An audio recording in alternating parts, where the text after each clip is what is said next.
you'll get better, and I'll be alright. I'll be alright. I'll be alright. I'll be alright. I'll be alright. I'll be alright. I'll be alright. I'll be alright.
You'll get better, and I'll be alright.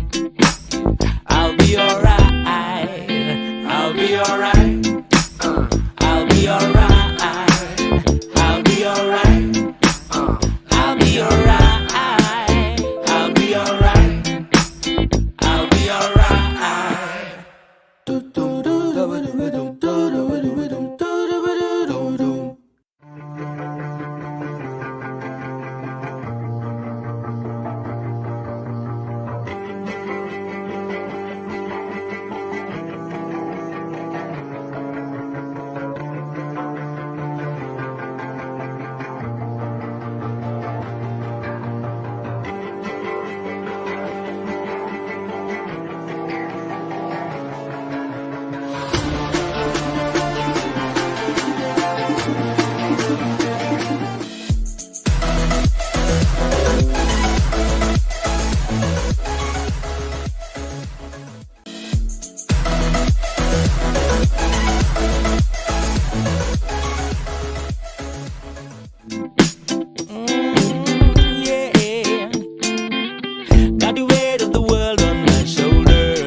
You'll get better, and I'll be alright. I'll be alright. I'll be alright. I'll be alright. I'll be alright. I'll be alright. I'll be alright. I'll be alright.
Good morning, ladies and gentlemen, and welcome to the live action of Match Week 8. The first match on the agenda is a ladies' clash between Asya Karim and Dia Gohil.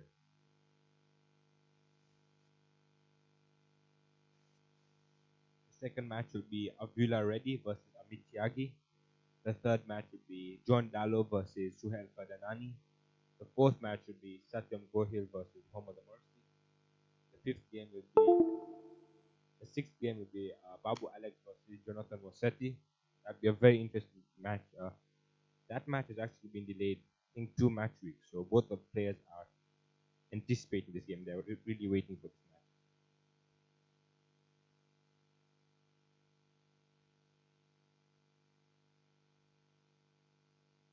And on the screen, you can see the 2 players coming into the court. Asya Karim is in the front, and she is being followed by Dia Gohil.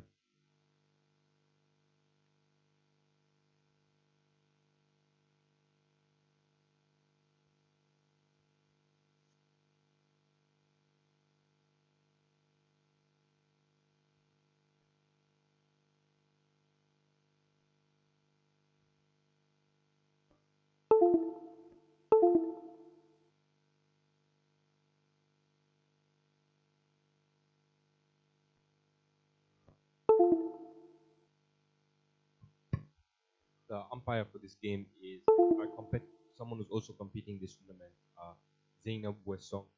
So she'll be taking charge of the match today. Obviously, both the competitors are extremely young. I think Asya is younger than Dia slightly. I think a year or 2, but they've been around in course badminton for a long time.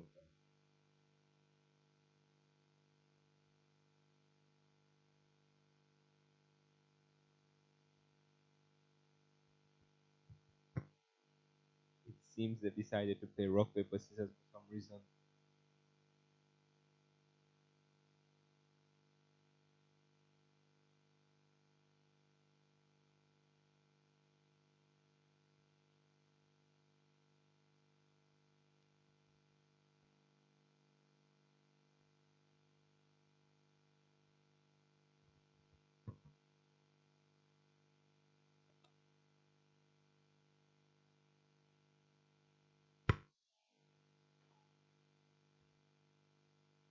Right now, you're looking at Asya Karim. She is 14 years old. She is 157 centimeters in height.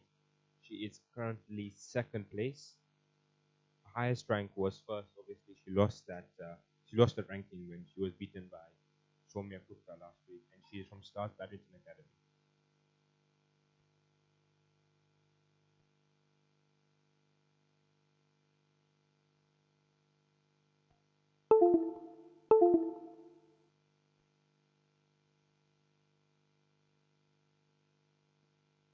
Her opponent today is Dia Gohil. Dia is a year elder than her competitor Asya. She is 15 years old. She is 161 centimeters. Her current rank is 7th, and she is from Stars Badminton Academy.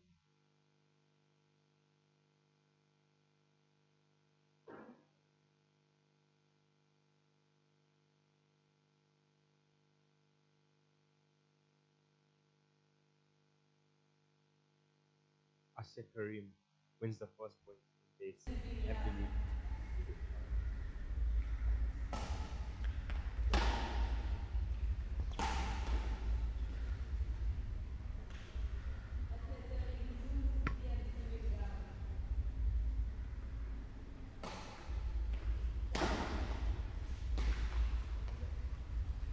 We love Asya plays with drop into the court. He has never get it. Asya taking a healthy lead at this point.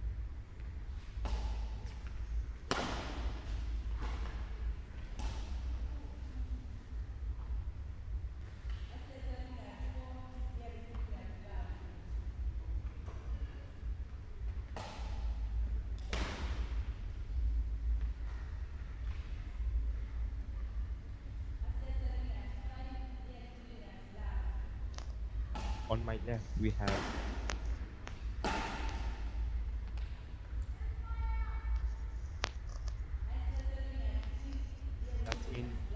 Asia with now a very healthy lead of 6 out. On my left is Mr. Ole. He is a veteran in old sports in Mombasa, and he'll be helping me describe this match for you today. How are you doing? I'm fine, Mercy. Thank you for good introduction. We are enjoying this match. Very young, and there is a lot of challenge, as you can all see. What do you think about the talent of the two players? I think they're extremely talented and they're obviously they've been around sports badminton for a long time, but they are still extremely young. I think they're both at the age of 18, so they both have a very bright future ahead. Yeah, these are the two future of Coast region, and let's see how the match goes on.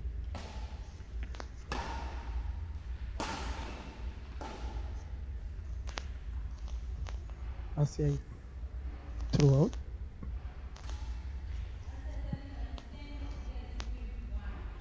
They really seem to be ready for this match up to the point.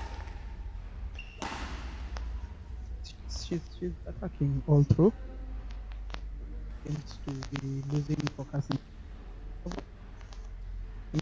11-1. That's a 10-point difference. I mean, you want obviously coming to this match, you're hoping for a tight match, but on the contrary, like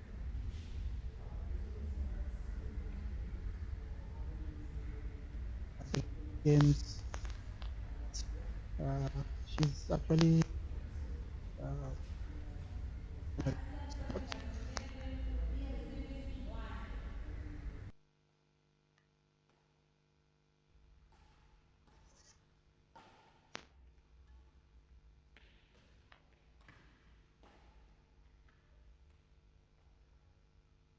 but it seems in the early part after interval, it seems that Dia is woken up right now, but she served it out. yeah, is down.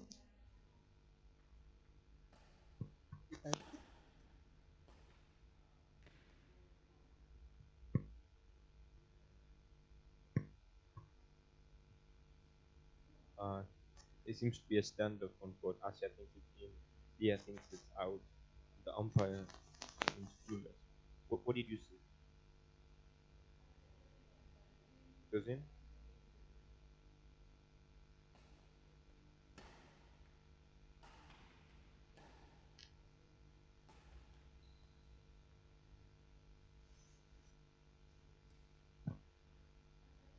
Sportsmanship is very very important.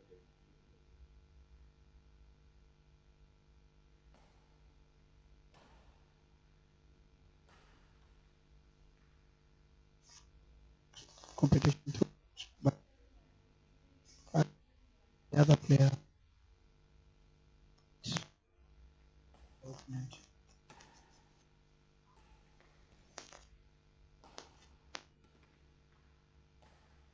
uh,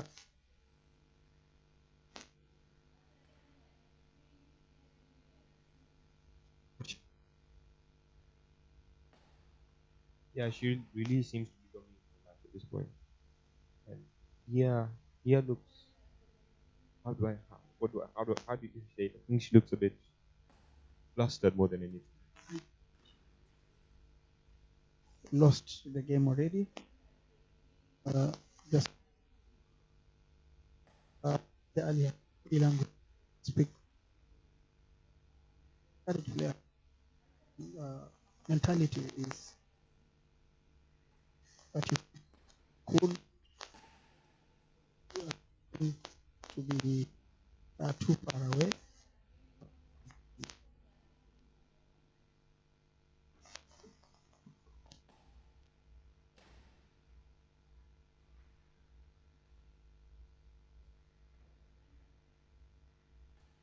Asset takes the first set. She really dominated that set. Dia will have to really dig deep in order to come back to the second.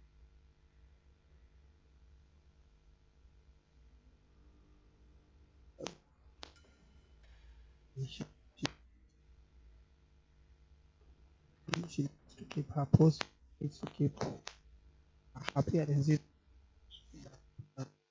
Winning the score. And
we're back on the second set of this match between Dia and Asia. And Asia took the first set. It was all the way to 21-2. And she's back on the same mood and vigor that she had in the first set. They say, you give it to me, I show it to you. And Dia just decided to take that point and say thank you very much. I don't know what's going to happen in the second set, but Asia actually had been first for around 6 or 7 match weeks, and she lost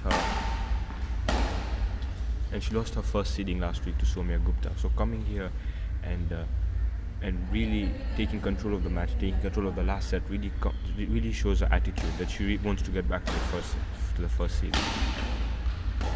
A good defense there from Dia. Hard luck. As you said, yes, when you play top seed players like Soumya Gupta and you come back from a tough match like that and you find a game like this, so she's releasing maybe frustration from that game in this game, and that's why she's taking every shot that she can to get a point. But I think in this set we're seeing more of Dia. She's actually already got more points than she got in the whole of the last set. So I think she's realized that she really needs to up her game at this point. Yes, as we said, her mentality has to be better than the way it was in the first set.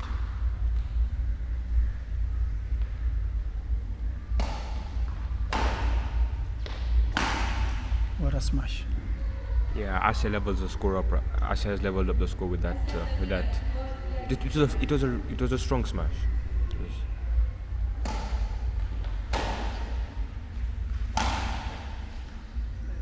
Yeah, I think she's done with playtime now. She's just going to continue to do what she did in the first set. I think she was trying something different in the beginning of this set, but I think she's reverted to her playing style. But Dia is getting the points one bit by bit.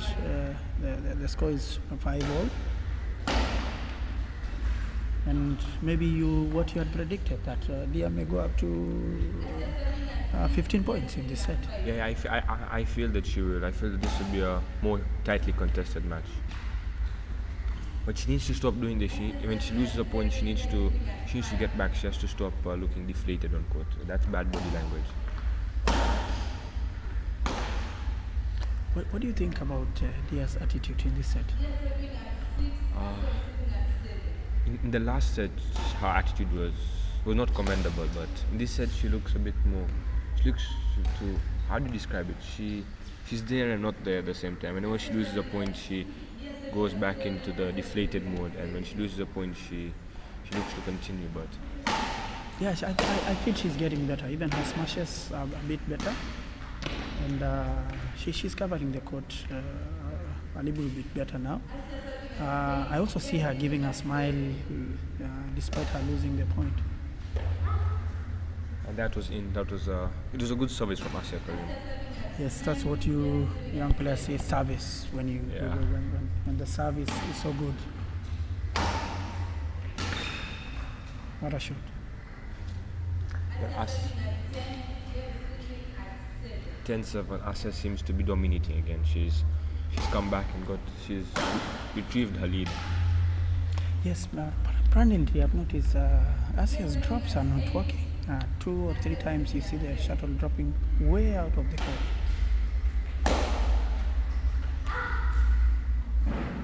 And her judgment seems off. I think she's taken 3 or 4 shots that are actually out in this set, and she's. True. It's an interval now, and I think the prediction for this game is obvious that Asia will take the whole game. But we know, anything can happen in badminton. Yes, like I saw last week, and I think we should now call him the master of comebacks. I saw the match between Imran and Olumasai. Again, Olumasai coming way from behind to win the game, the match 2-1. And in this game, I don't see Leah coming back. You don't? I don't see Leah coming back from a set down to win the second set. I don't know. I don't want to make any predictions at this stage. Obviously, statistically, seeing what happened in the first set and what the situation is in the second set, it would be easy to say that Asia will take this set. But yes, with the experience and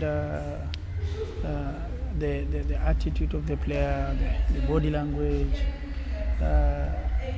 Both players seem to be really enjoying this game, but Asia Karim, I feel she still has an upper hand in the game.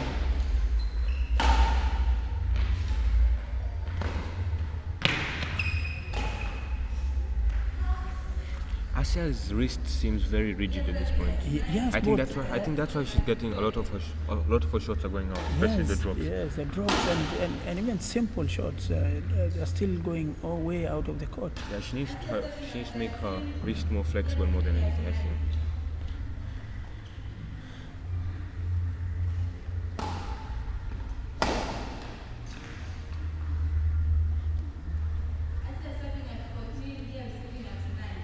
$14-9. That's a 5-point difference. Yes, but I'm still seeing the going past at least 10 points in this game. Even if she loses, she's improved from compared to how she played in the first set.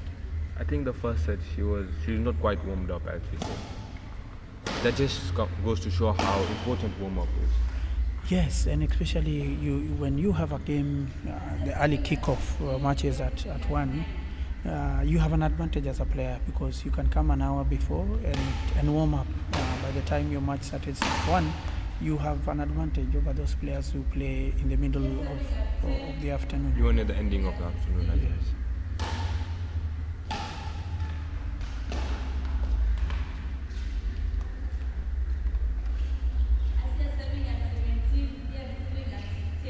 $17-10. So you said that Dia would get over 10, so she has this point. She obviously has to push on. Yes, a better improvement from her. And I even see her, she seems now not to feel discouraged in the game, and she's enjoying it.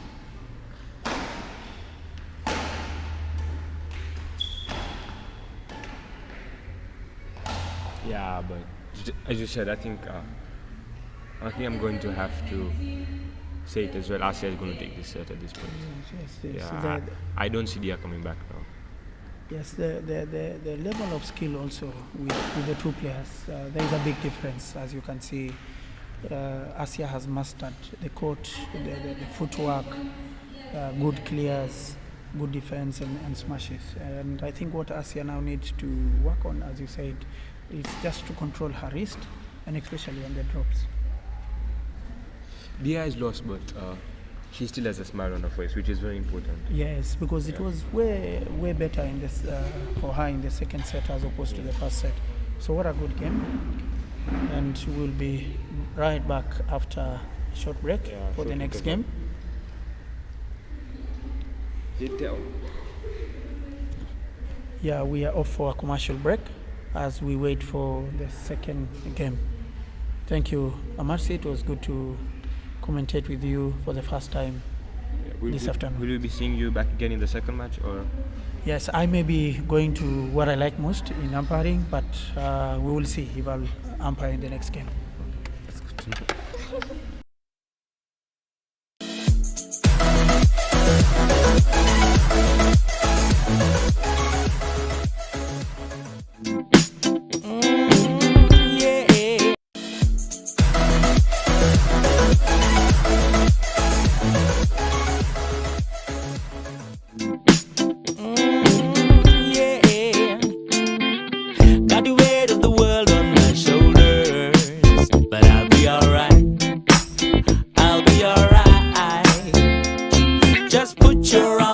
You'll get better, and I'll be alright. I'll be alright. I'll be alright. I'll be alright. I'll be alright. I'll be alright. I'll be alright. I'll be alright.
You'll get better, and I'll be alright.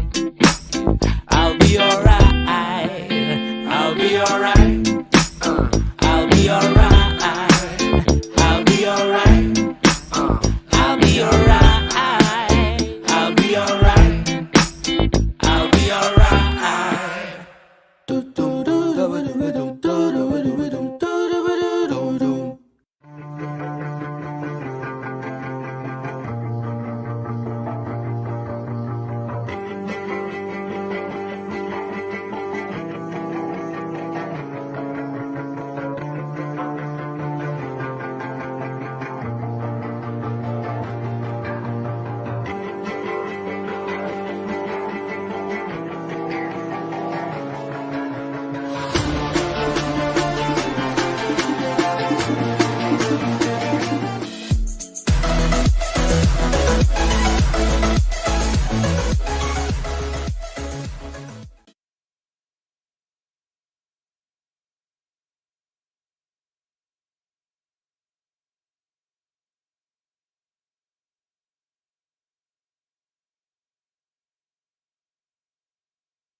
And we are back from that. Commercial break. We now have our second match for match week 8. That's Amit Tyagi versus Avula Deraj Reddy. We can see the two players on the camera right now. Avula is leading them. Tyagi following him.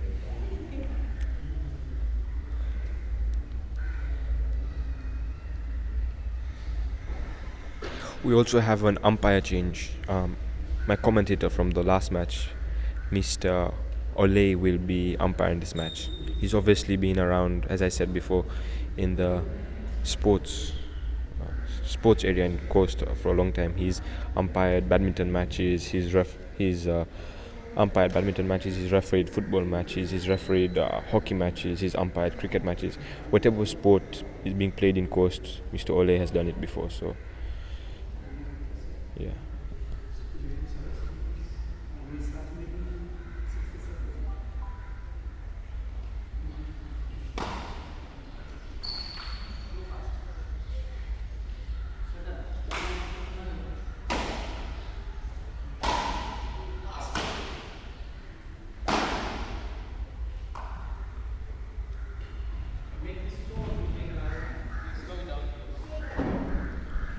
Right now we are looking at Amit Tyagi. He is 41. He's 179 centimeters in height. He's at his highest rank he's ever been. He's 6th currently, and he's from Mombasa Badminton Club.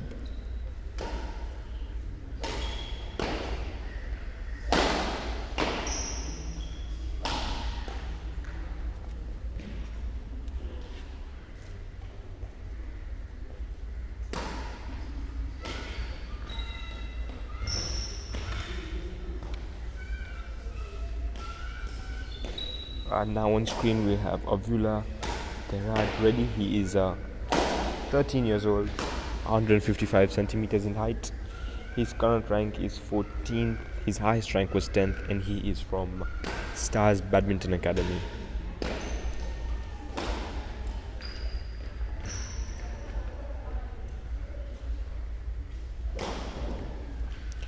This will be a really interesting match to watch because obviously Avula is still very young, and we have a senior player in Amit Tyagi. So it'll be interesting to see who comes out on top. Obviously Amit Tyagi will have more experience than Avula, but Avula will have his age on his side. So obviously immediately you'll be able to see the height difference between the two. Amit Tyagi is not slightly, he is quite taller than Avula, so that will obviously be in his favor. So, but it will still be a very, very interesting match to watch. Ladies and gentlemen, on my right, Amit Tyagi. On my left, Avila ready. Amit Tyagi ready to serve. It seems that Amit Tyagi was a bit too eager to start the match. Play.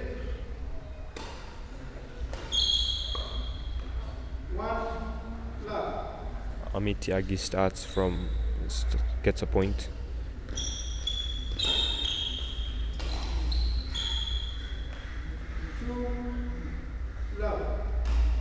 Two love the score. Amit Tyagi seems to be accumulating a lead.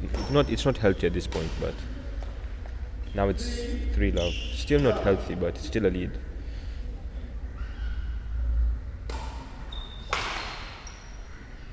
4 love.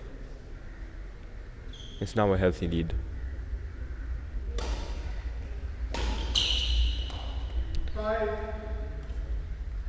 5 love. We've seen a few unforced errors from Avula.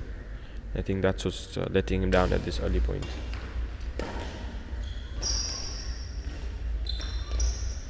Six love.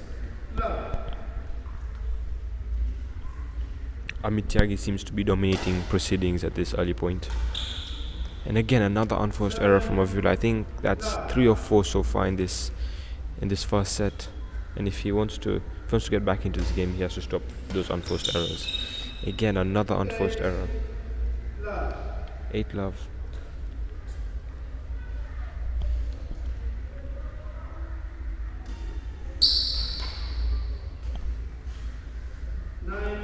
Nine love.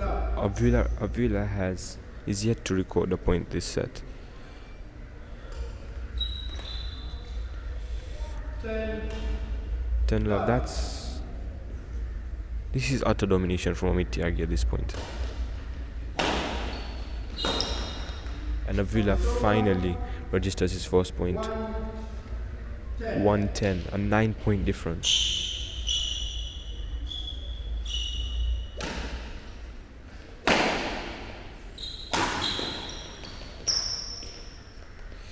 Service over. 11-1 interval. 11-1. We're going into interval. It's only been about it's been less than 5 minutes since this match has started, and we're already into interval. At this point, scores being 11-1, sorry. Amit Tyagi utterly dominating the match currently. Avula looks a bit starstruck. He doesn't know what to do. Whatever he's doing, it's hitting the net, so it's going straight to mid-court for Tyagi to smash. So Tyagi obviously looking focused. He's going to he's going to be thinking about how to come back on court and repeat what he's done. Obviously, points difference matters just as much as points won from a match. So.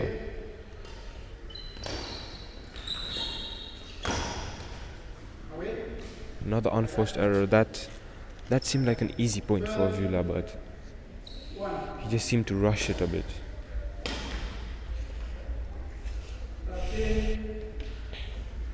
And we are seeing a whole host of unforced errors from Villa.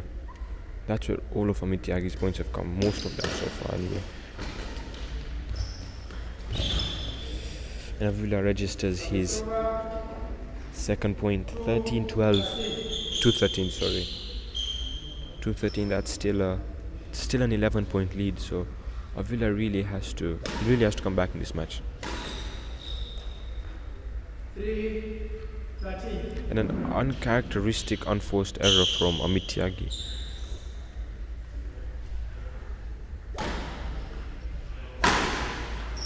Service over. 14-3.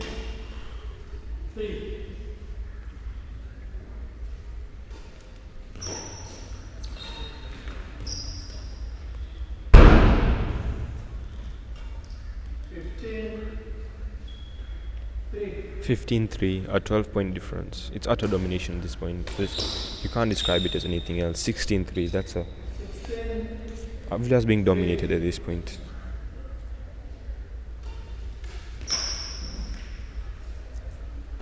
$17-3. More, I'm going to say it again, a lot of Villa's points right now are coming from unforced errors, and he has to stop it. He's hitting the net far too much. Far too much.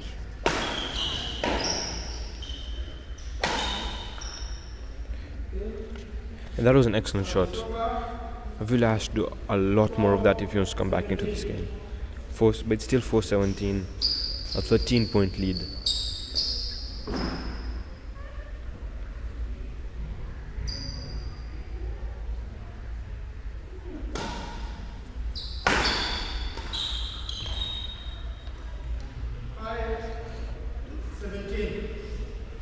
$5-17.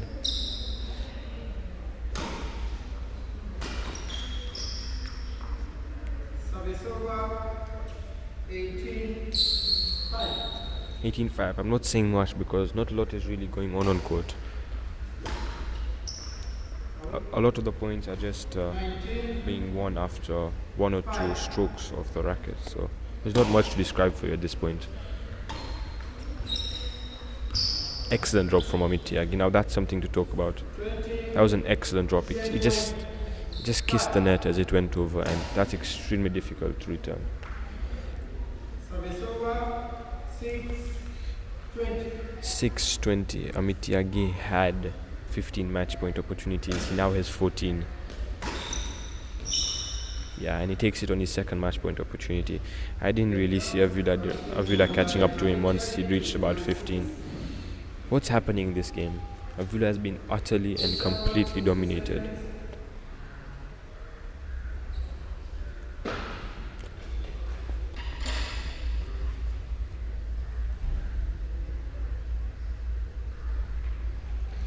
It seems that the experience Amit Tyagi has is really outdoing anything that Villa can bring up against him right now. Villa is being completely and utterly dominated. I'm trying not to be harsh, but there's nothing else to say. That's exactly what's happening on this court. Amit Tyagi won the first set with a difference of 15 points. Villa really needs to bring his A game in the second set.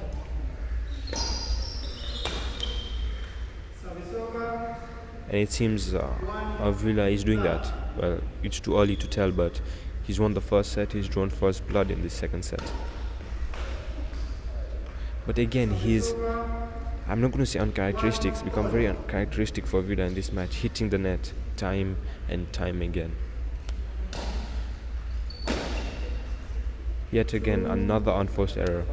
This time it went out. I think from the last set, from the 21 points that Amit Tyagi won, there were more than 10 unforced errors. And right now 3-1, that's 3 unforced errors. Avila is not making Tyagi work at all.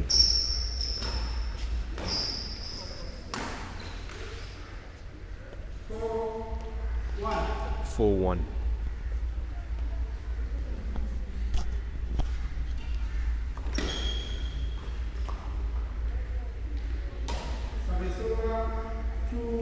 And Avila registers another point. Again, Avila seems to be really pegging him back at this point. Oh, what an excellent defense. That was a really fierce shot from Tyagi, and Avila was just able to deflect it back into his court, and he used the pace that was already on the shot. So 4-all. It seems Avila has come back into this game. At 4-1 down, I didn't really think Avila had it in him to come back, but it seems I was proved wrong.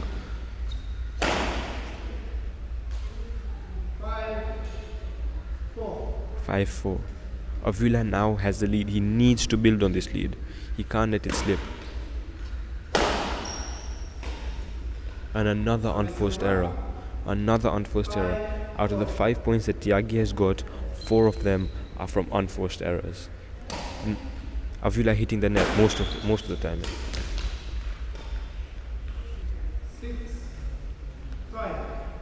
6-5. Tyagi back in the lead.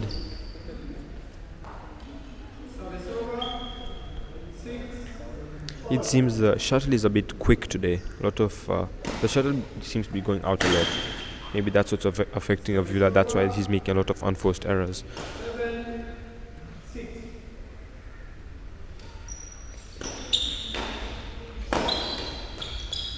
Oh.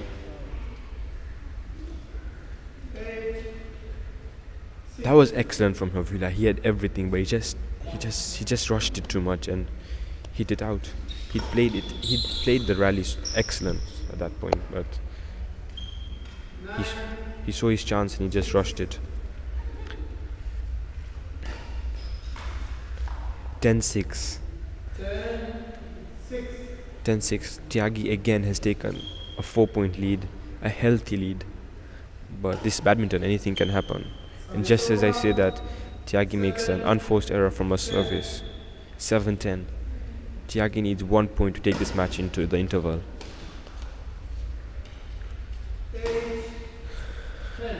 8-10.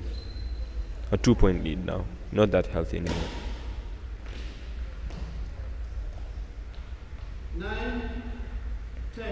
9-10. Avila seems to be really catching up.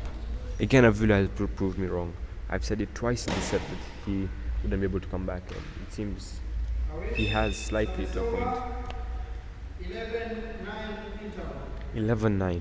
May I remind you, at this point in the last set, Avila, the score was 11-1. Avila had a 10-point deficit, and it really shows character and grit for him to come back and play the way he has in the second set. The score is 11-9, only a 2-point difference. Realistically, at this point, Avila can actually come back into the set and actually come back into this match.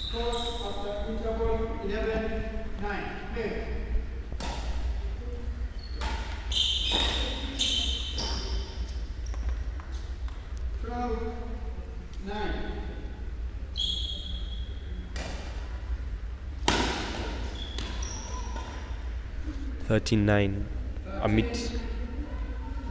Tyagi seems to have come out of the interval really focused, and Tyagi is now taking control. 49. That's a 5-point lead.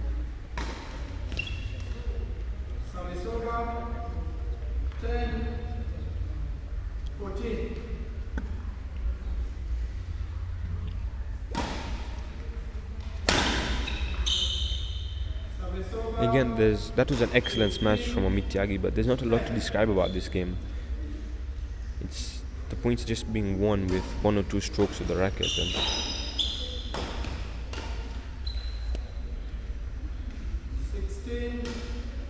And again, there Tyagi just seems to be toying with Avila at this point.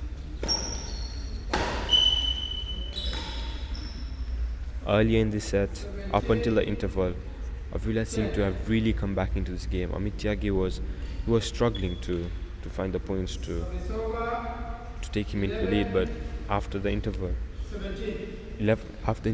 the score just says it all, 11-17, a 6-point difference.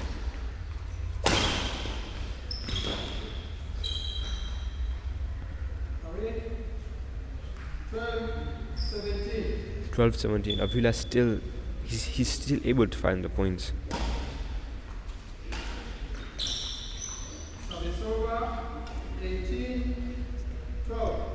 18-12.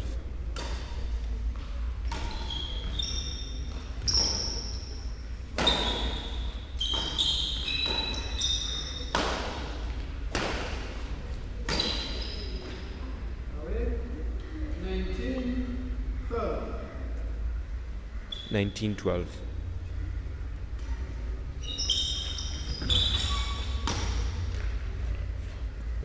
That was excellent play from Avila. That was actually really good from Avila. He played an expert drop and Mentiagi lifted it. He didn't rush it like he usually does. He just placed it. Service over. 20. Match point 13. 2013. 7 match point opportunities. And Tiagi takes it on the first opportunity. Match won by Amit Tiagi, 21-6. That's a win for Amit Tiagi with a score of 21-6, 21-13. Avila didn't really show himself in the first set, but he came back really strong in the second set. He really showed character and grit, and he did lose, but he lost respectfully.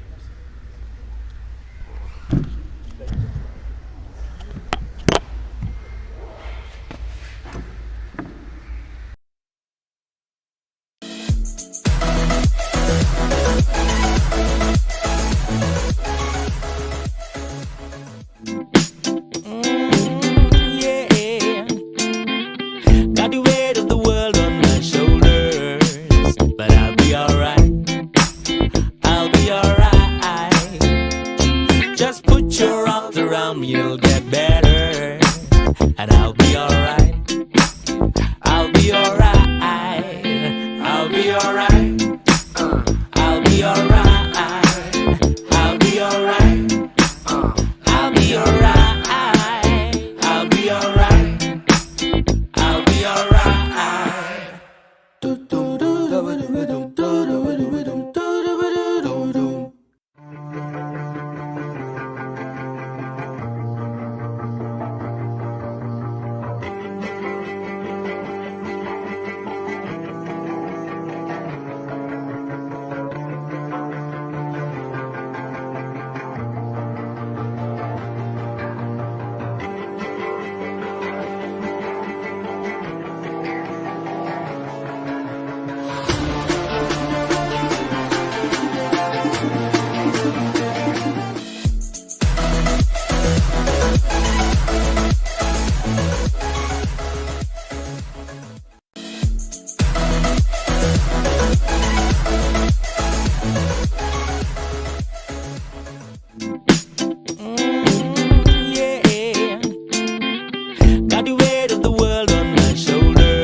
You'll get better, and I'll be alright.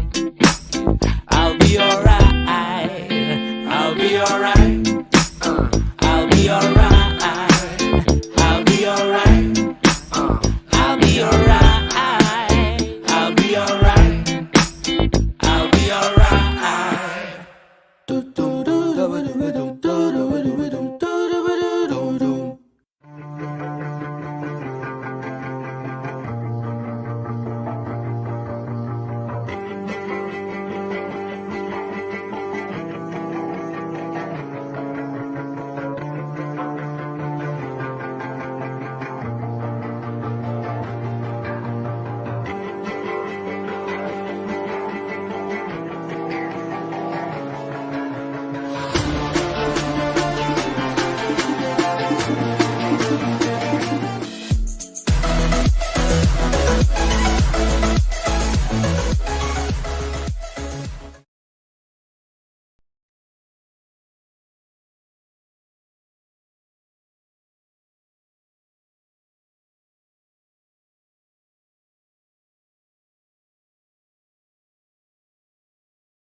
Welcome back to the action of match week 8. We have our third match, John Dallo versus Furaha Kreationz.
This is the first meeting between John Dallo and Furaha Kreationz in this inaugural Coast Series Badminton League.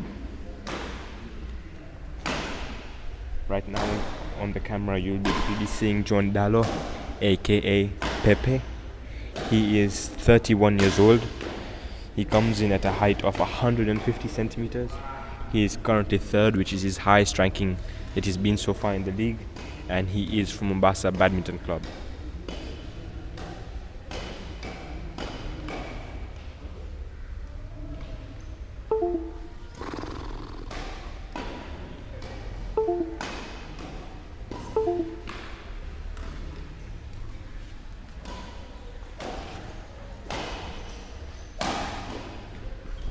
Now on screen you are looking at Furaha Kreationz.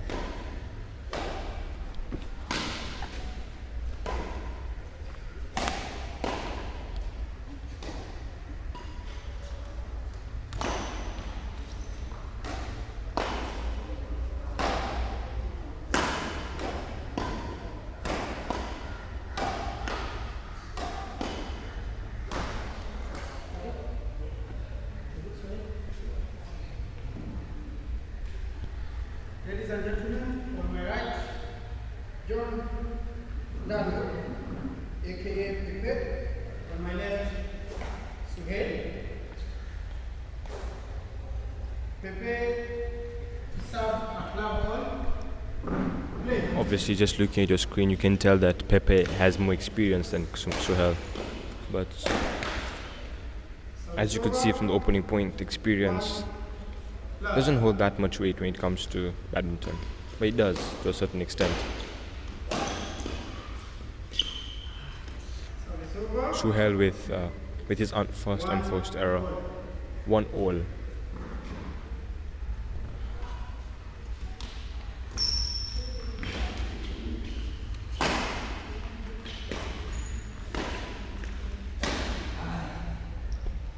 Two-one.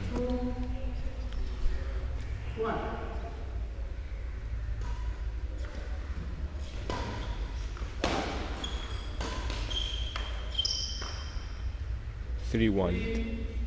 We've seen Suhail making 3 unforced errors in a row.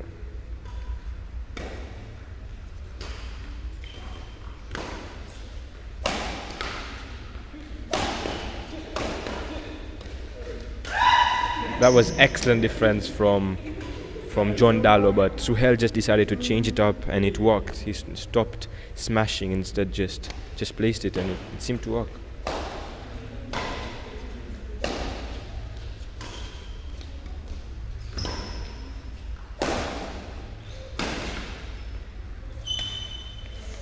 Unlucky. 4-2. John Dallo has got 4 points, and all of those 4 points are from unforced errors from Suhail. If Suhail wants to win this game, if he wants to come back into this set, it won't be that difficult. He needs to stop with those unforced errors. That was an excellent shot from Suhail. 3-4.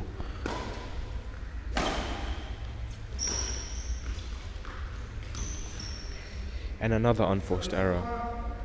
5-3.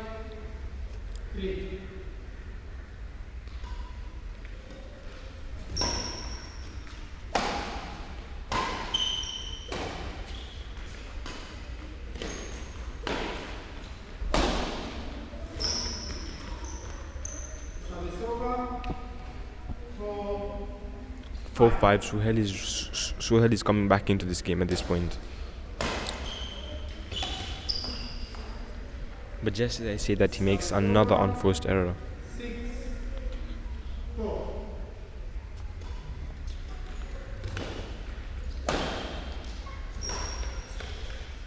And it seems John Dallo is making unforced errors as well, which is surprising, because that's very uncharacteristic of him. It's very uncharacteristic of both these players to make unforced errors. And Suhail with another unforced error. Suhail is playing really, really well, but it is unforced errors that are letting him down. 8-5. 8-5.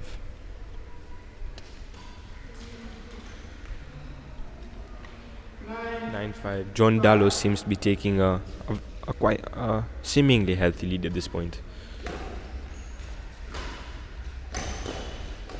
Oh, excellent play from Suhail. He drove it into the backhand to the clears box and then just waited and finished the point off. Unlucky from Suhail, but that goes down as another unforced error. It's obviously unfortunate that it does. I mean, it was excellent play, but he needs to stop with those unforced errors. Service over. 7-10.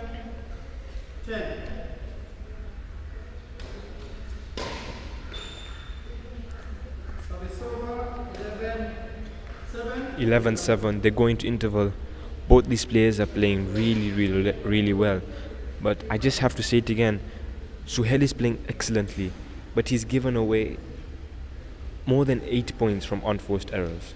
If he stops with those unforced errors, he will win this game. Trust me on that, he will. But at this point in time, he's just giving those points away to John Dallo. John Dallo right now, not looking at his peak, would obviously be hoping for him to come back into that in the second part of the first set.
What an excellent rally from Suhail.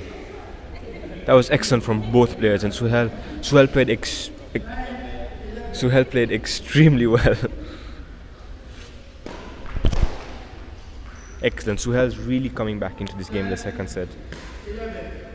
It seemed he started a bit slow in the starting points of the first set, but he's really playing well now. Service over. 12-10.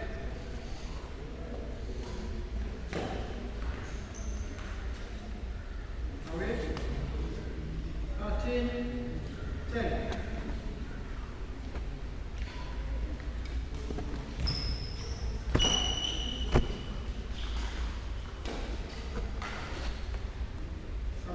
That's again excellent play from Suhail. He's really decreased with those. He really stopped with those unforced errors. He hasn't hit the net since he went into interval. He's still taking the shutouts out, but from what I'm seeing, he's really come back into this match.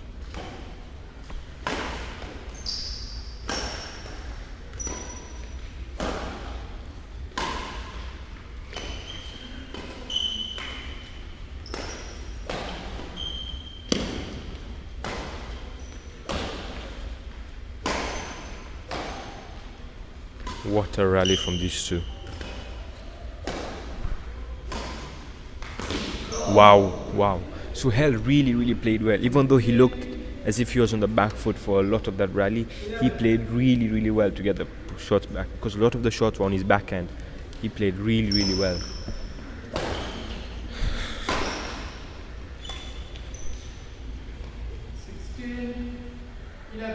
16-11.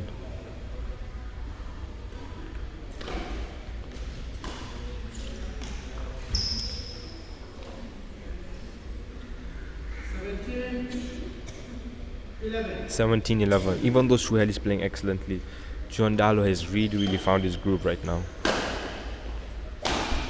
But still, if he wants to win this match comfortably, he has to stop with those mid-court lifts. And if you're going to give a player with the quality of Suhail a mid-court lift, he's going to finish you. Any player in this league, if you give them a mid-court lift, they're going to finish you.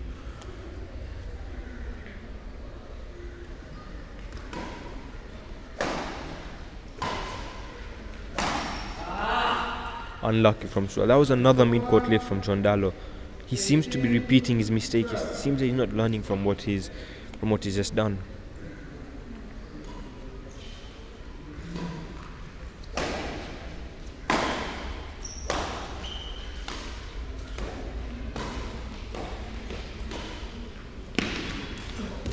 Oh, excellent from Suhail. That's applause worthy right there.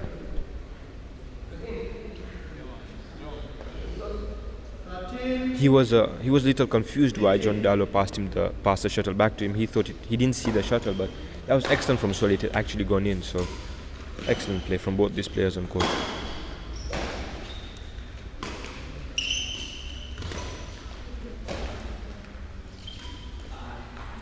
Again, with these mid-court lifts, whichever one of these players, if you give them a mid-court lift, they are either going to smash you or they're going to drop you, and they are going to win the point. So both these players have to really stop with these mid-court lifts. Unlucky from Suhail. Unlucky. Game point 13.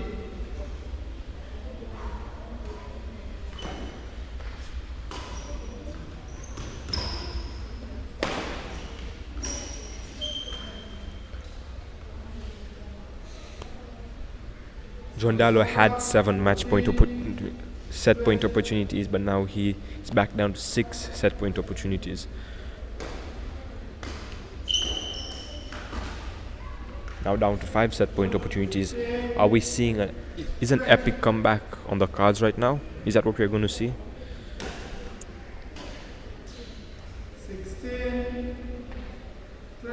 16-20. A lot of these points are unforced errors from John Dallo.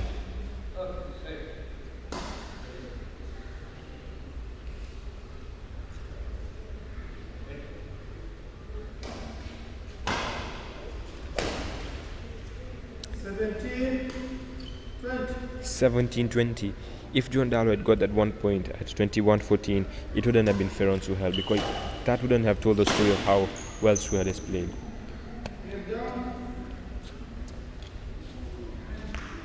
$21-17. Even though Suhail is down at this point, he has played excellently. But you can't take anything away from John Dallo. He has played equally as well. Both we have seen some excellent rallies and some excellent fight from these two boys on court right now.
John Dallo serving after winning the first set 21-7. 21-17, sorry, not 21-7. Not 21-7.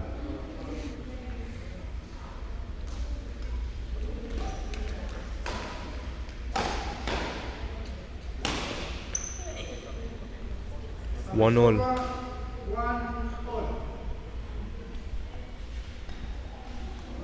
2-1. Another unforced error from Suhail.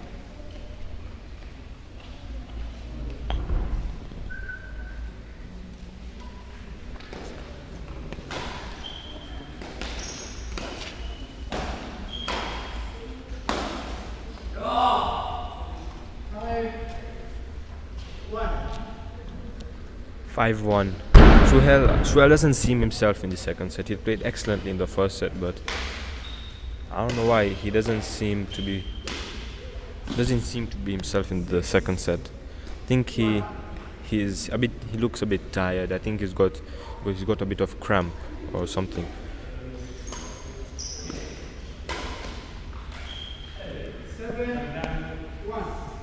7-1. I mean, that's the only explanation, that he's got tired or maybe he's hurt or got cramp or something, because that's not the Suhail we saw in the first set.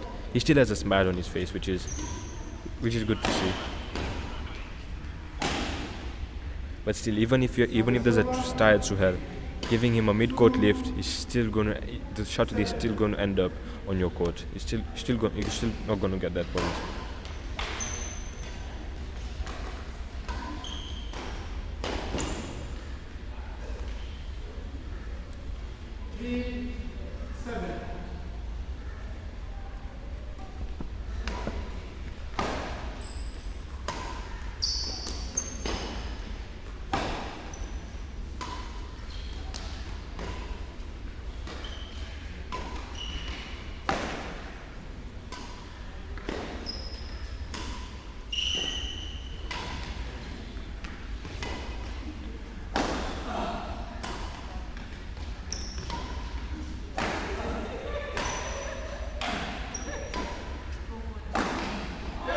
What play from Suhail.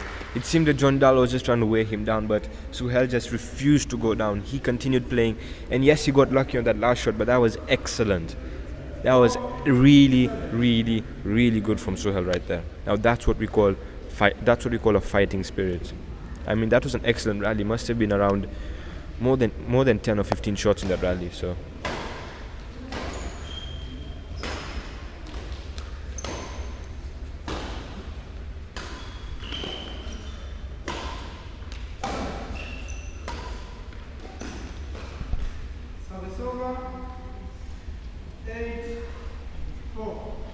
I don't know what it is, but John Dallo's judgment seems a bit impaired. It's 4 or 5 shots he's taken which were out and clearly out that he's played.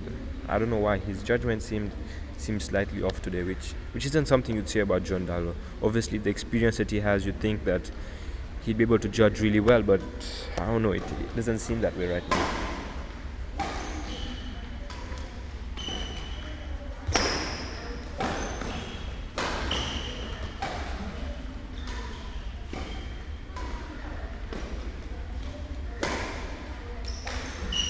Unlucky from Suhail. That was still an excellent rally from Suhail. He's playing really, really well. John Dallo, his tactic at this point seems to just be wearing down the opponent for some reason.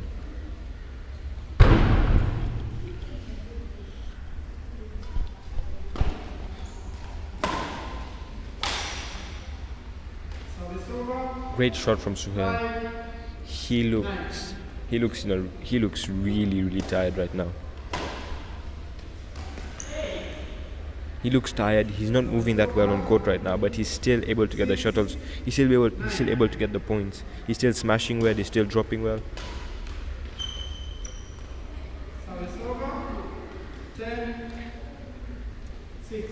10-6. We can now see the fatigue creeping into Suhail's game, and it seems John Dallo is taking advantage of that. 11-6. That takes this second set into interval. The umpire just joking and saying, Suhail, I know how important this interval is for you. And it really is important for Suhail, because Suhail looks really, really tired right now. He needs to really sit down, really get some energy from. I don't know where he's going to get this energy from. He looks finished at this point. He looks really, really tired. He looks really, really worn down. He needs to get energy from somewhere and just come. Like, it's not that he's playing badly right now, but he just looks really, really tired. He needs to get energy from somewhere, as I said, and just come back into this match.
Suhail really looks, he's depleted everything right now. He looks really, really tired. I don't know what else to say. I mean, I have to commend Suhail. He's played some excellent shots. He's won some excellent points today. Even though he's tired, he's still able to produce shots like that. So that's really, really commendable from Suhail.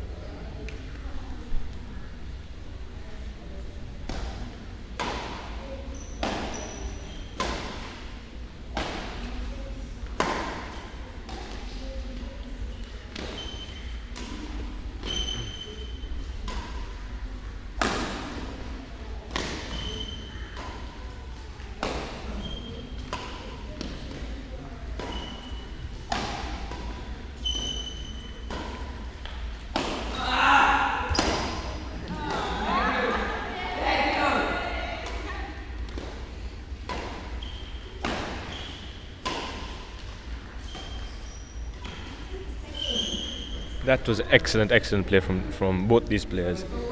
As I said again, the point could have been won a lot easier, but it seems John Dallo's judgment is slightly impaired today. I don't know why. It seems off, as I said before.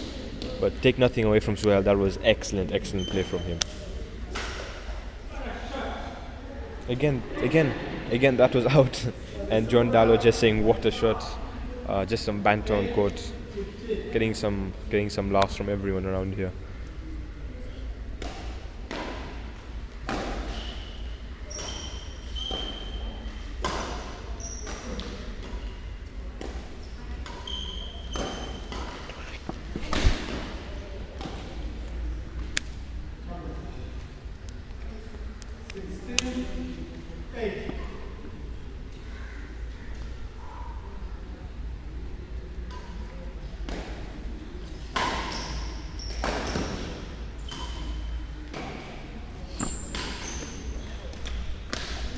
Sure. 17-8.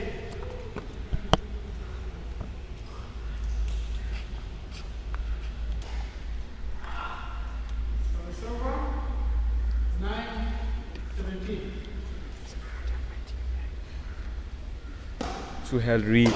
Suhel's playing really well.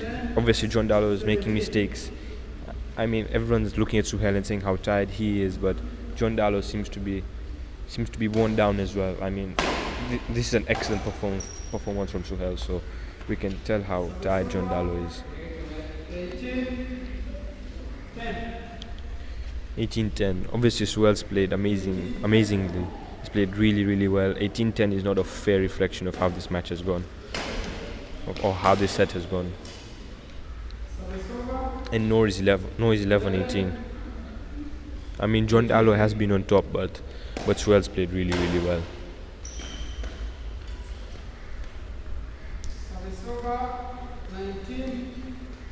19-11. That's an 8-point lead. Suhel's played excellently, but I don't see him coming back into this game. But if John Dallo continues to make mistakes like that, Suhel has a chance. I mean, there's always a chance, but does Suhel really want to go to a third set right now?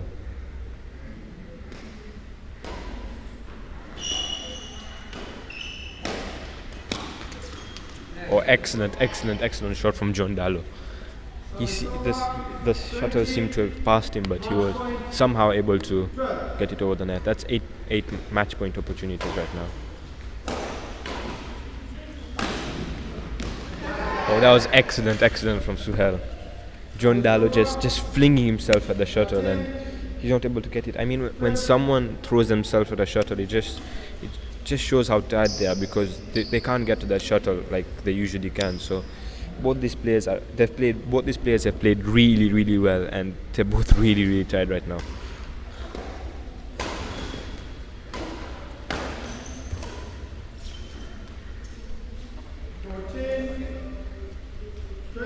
$14-20. That's 6 more match point opportunities.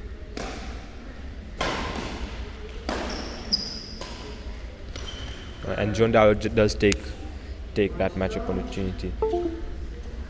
21-14. That's a 7-point difference, but that doesn't tell the story of this set. Suhel has played excellently. John Dallo has played excellently. Even though this match hasn't gone into third set, which we would then say, oh, what a match. These two sets have been extremely entertaining, and we're seeing some more entertainment on court right now. Well played to both these players. Yeah, I can go for them. I get it.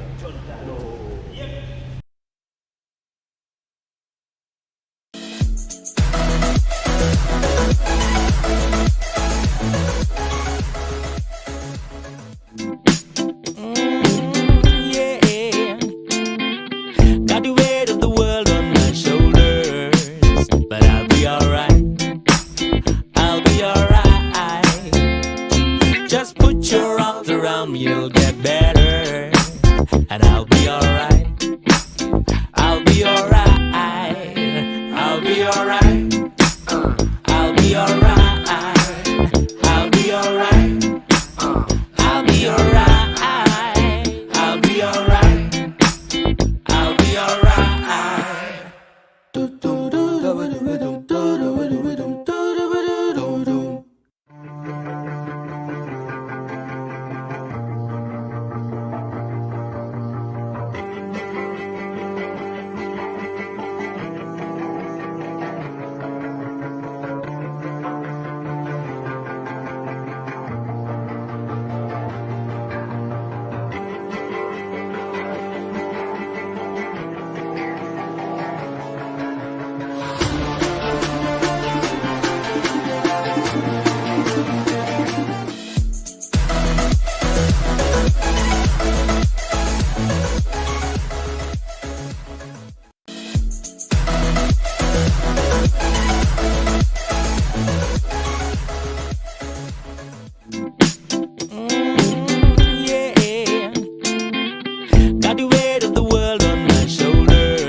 Got the weight of the world on my shoulders, but I'll be alright. I'll be alright. Just put your arms around me, it'll get better, and I'll be alright. I'll be alright. I'll be alright. I'll be alright. I'll be alright. I'll be alright. I'll be alright. I'll be alright.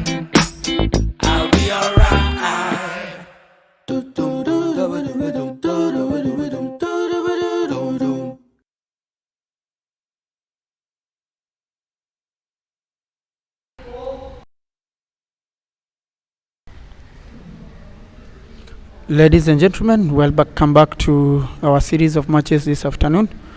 And we are in match 4, and in this match we have Satyam Gohil playing Muhammad Damarsi. These are one of the young upcoming top players in the age bracket of 14 to 16, taking a head-on each other. And as we wait for the match to begin, we have our umpire for the day is Zainab. Zainab is also one of the players in the league and a prominent player in the women's category. So we have the players having a toss there with the umpire, and Amarsi helped in the toss, and Satyam won the toss. We have a short warm-up for these young players. Each of these players have different talents, and we have a profile for Satyam Gohil. Is only 13 years, 168 centimeters tall. He is currently ranked 8th. He plays for Stars Badminton Academy. Both players are right-handed, and they are in high school, both of them. And we have the profile for Muhammad Amarsi, 16 years old, amazing height, 185 centimeters tall, currently ranked 9, plays for Stars Badminton Academy, and his highest rank was 4th position.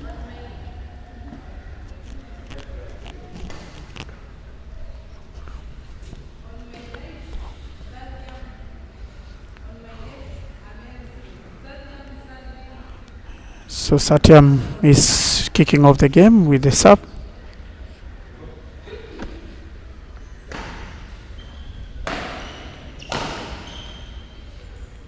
Good shot, but not over the net. And Amarsi gets the first score.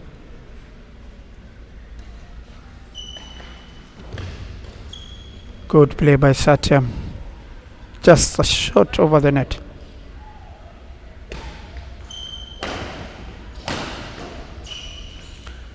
Satyam is on attack.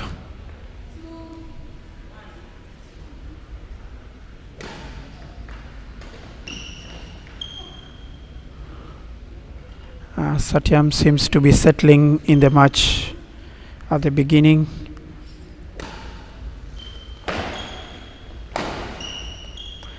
And enjoying his game.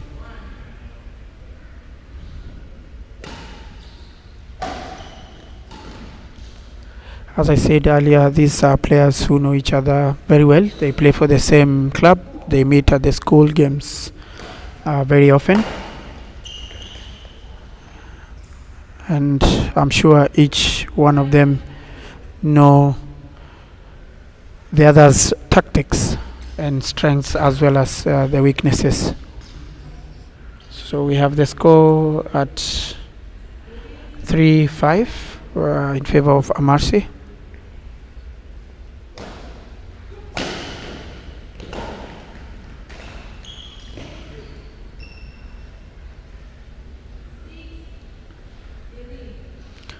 And the score is at 6-3 in favor of Satyam. There we go.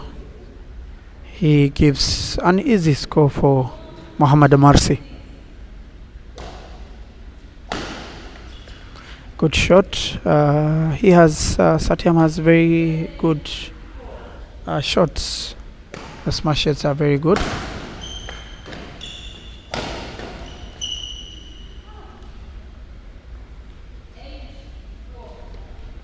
And Satyam has an away lead at 8-4.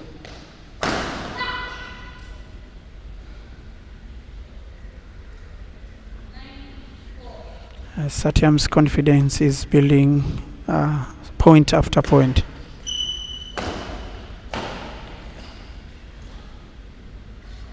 And Amarsi, despite having an advantage of height, he's still not settled in this match. And slowly he's building himself. The score at 5-10.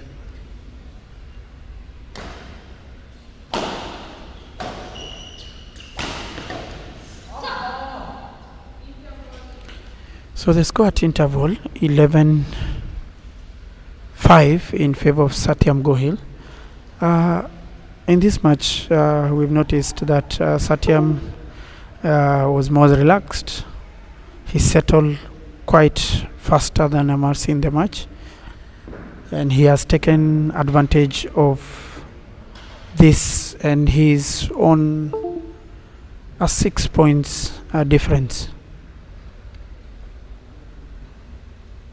I'm sure Mohamed Amarsi in the second half of this set will come out fighting and redeem himself. The two players, as I said earlier, are very much conversant about each other, and Amarsi seems not to get his drops completely well in this match.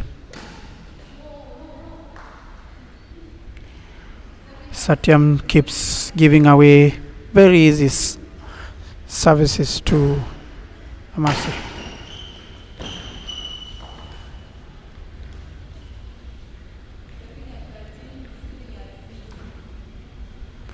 The score is at 11-6.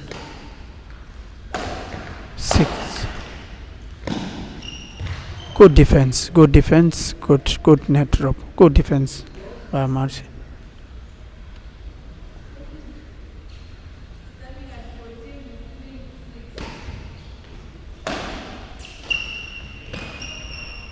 The score is at 14-6. Seems our scoreboard is not working.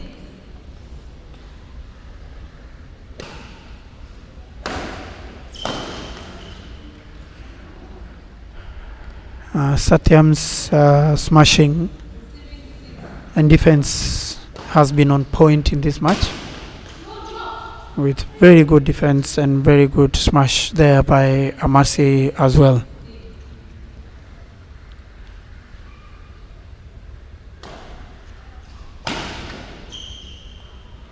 Good defense. So the score is at 8-16.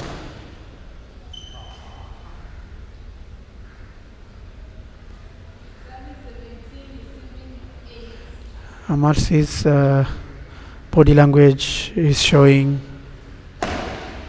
him off, and the mistakes he's making are dripping down into him and not playing the normal game that we know he plays so well. As I said earlier, his drops have really let him down in this match.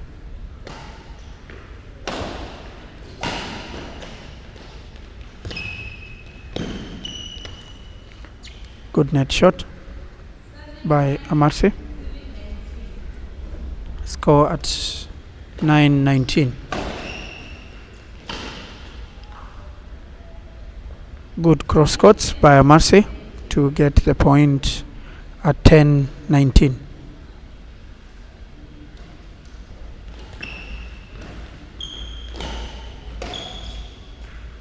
Good play by both players covering the court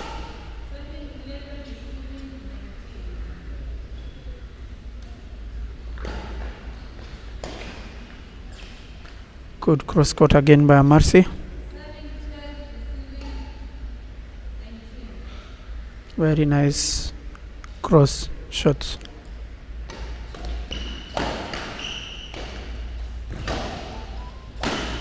Very good defense by Marcy to get that point.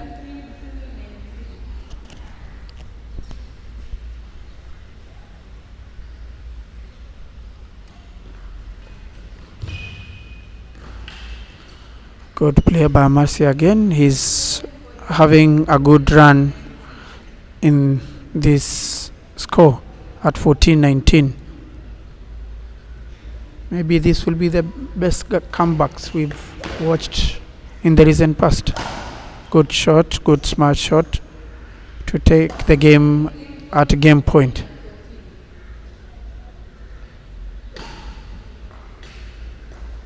Good judgment by Mohammed Amarsi.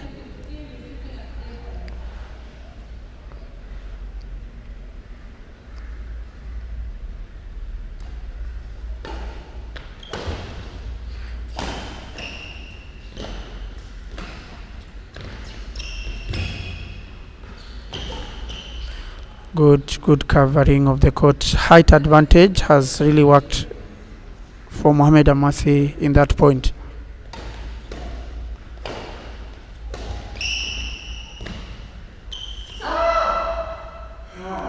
He was very certain that the shuttle will go over the net, but unfortunately it didn't.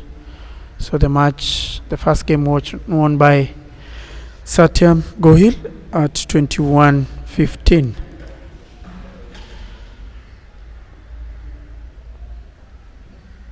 The match has been on runaway for Satyam Gohil, and he took the lead from the onset all the way to 21-16. We are back on the scoreboard. The scoreboard is now working, and as you can see, the first set has been won by Satyam Gohil, 21 against Amarsi's 16. So we are on an interval of 60 minutes as we wait for the second game.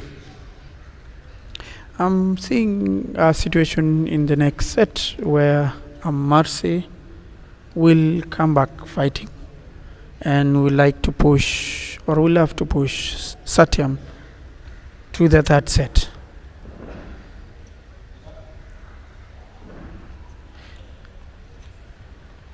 It is a technical match between these two players owing to their past experience and head-to-head matches that they have played in previous tournaments. This match also gives us a good taste of how matches in this league will be, especially for these young players below 16 years. So Satyam gets a first point for the set.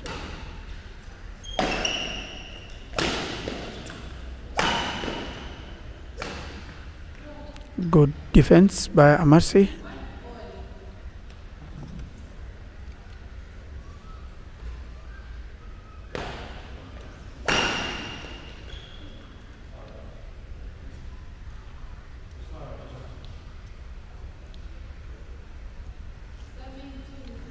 So Amarsi, for the first time in this match, takes the lead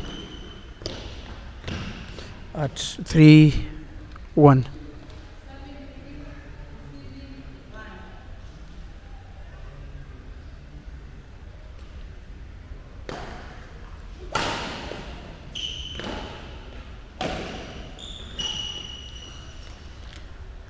As I said earlier, we expected this from Mohammed Amarsi to come back firing, and he's leading at 4-1.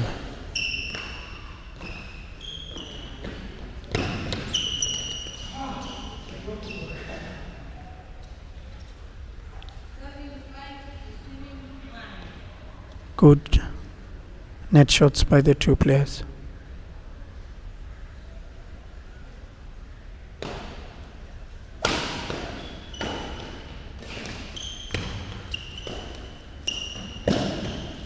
Satyam had a chance to kill that shot and he decided to drive, only for Amasi to defend well. Score at 6-1 for Amasi.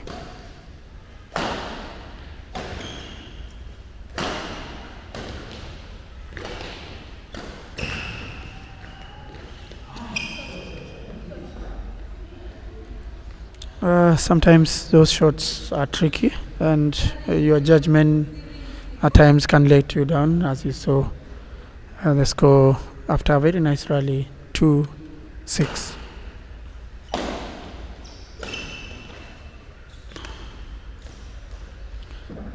A good idea by Satyam. Unfortunately, it went out.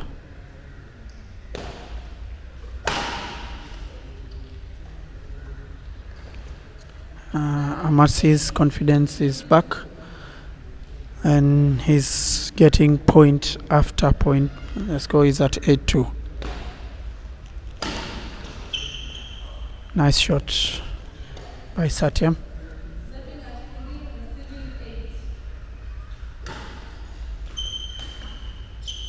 Nice simple drop shot. Poor judgment by Satyam.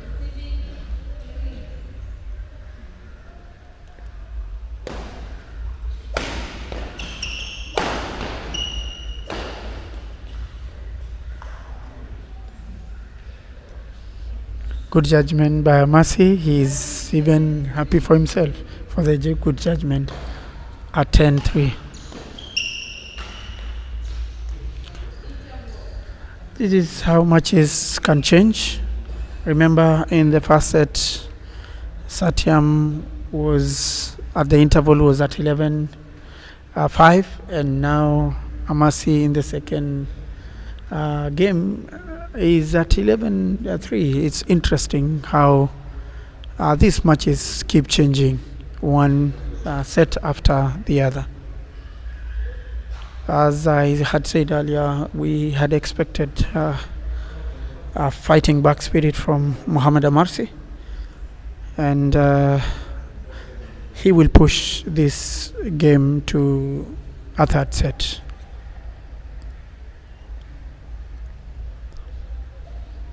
So the players are back after the 60 seconds interval,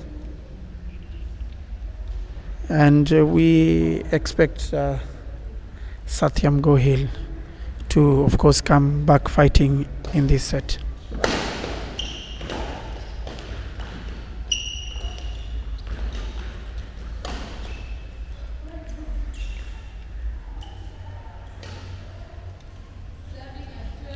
So Amasi continues with the same fighting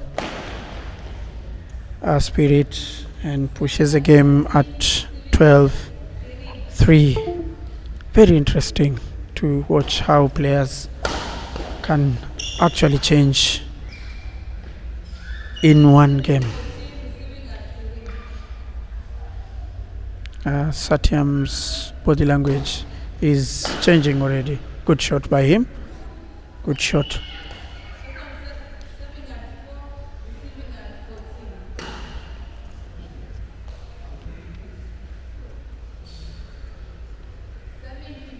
Good judgment by Amasi at this corner. He's really enjoying the shots that keep going away on his right.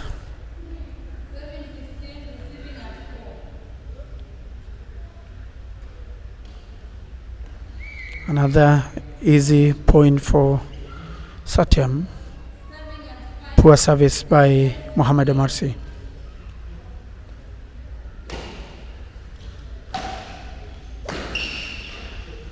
Another good shot. Good shot by Satyam.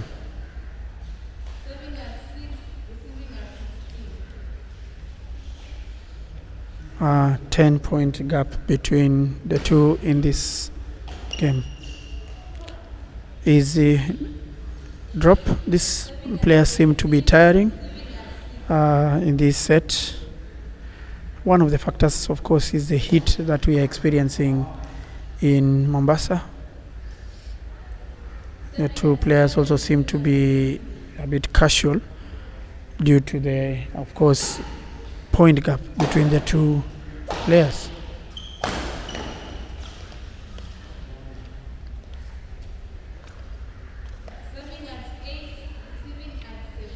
So the score is 8-17.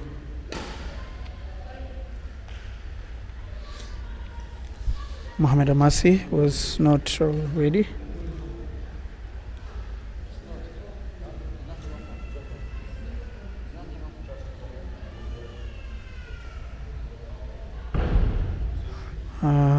Amasi seems to be taking advantage of a slight opening on the door. That is a technical timeout that he needed.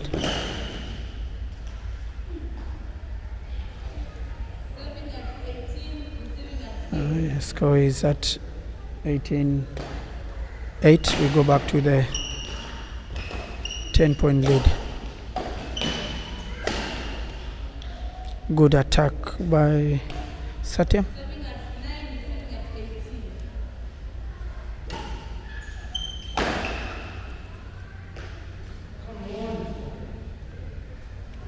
Mohamed Amasi seems not happy with how he is playing.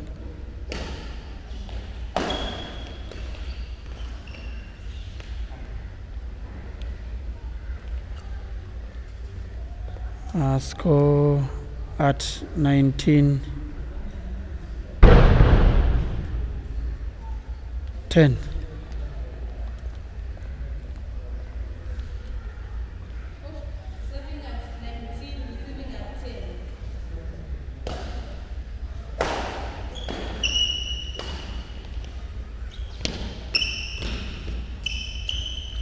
Good play by Amasi. Easy points, easy covering of the court to push the game to game point. Good defense. Good defense by Satyam. And good kill by Mohamed Marsi. As I said and predicted, he will push the game to the third set. And we have the two players now will battle it out in the third set of this match. The awareness of these two players of each other's game, training together, playing several matches, both friendlies and in tournaments together, will play out a lot in the third set. Their mentality also will also play a big role in this last game.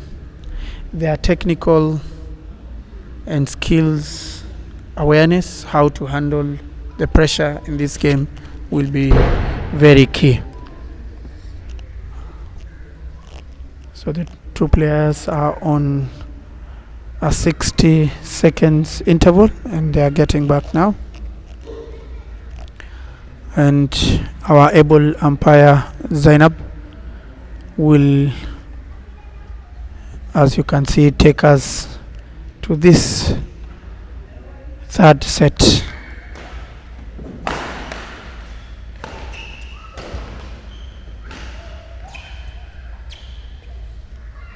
Marcy takes the lead in this third set.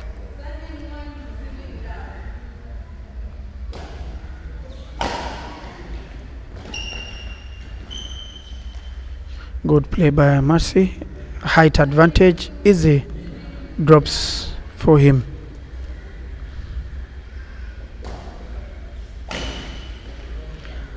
Satyam has very good shots in terms of spikes and smashing, but it seems that things are not working well for him today.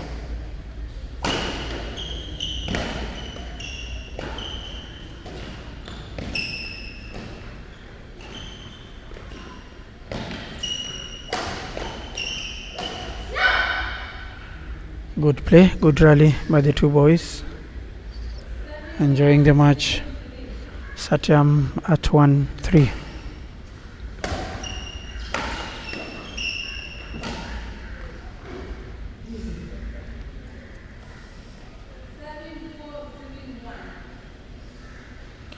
So Mohamed Amarsi leading 4-1.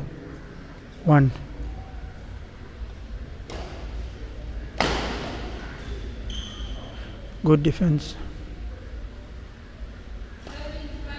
Good defense.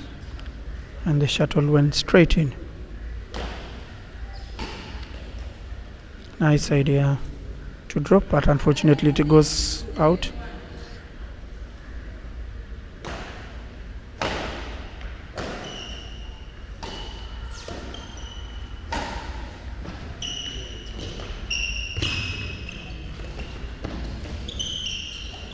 Oh, good play. Amazing play by Amarsi. Good tricky shot, very good shot, and good effort by Satyam. Good effort. Unfortunately, he couldn't play the shuttle back over the net.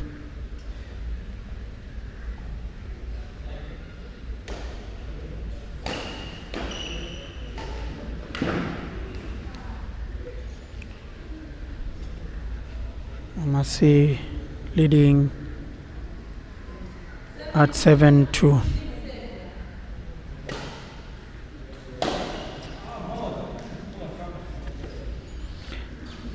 As I said, the players' mentality, technical as well as skillful approach in this third set will be very key, and you can already see Amarsi having mental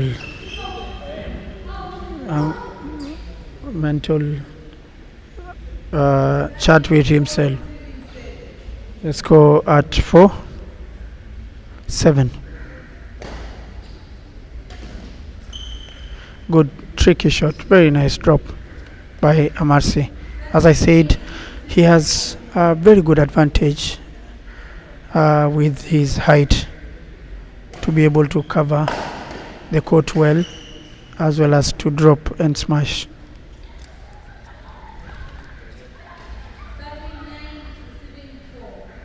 So score at 9-4.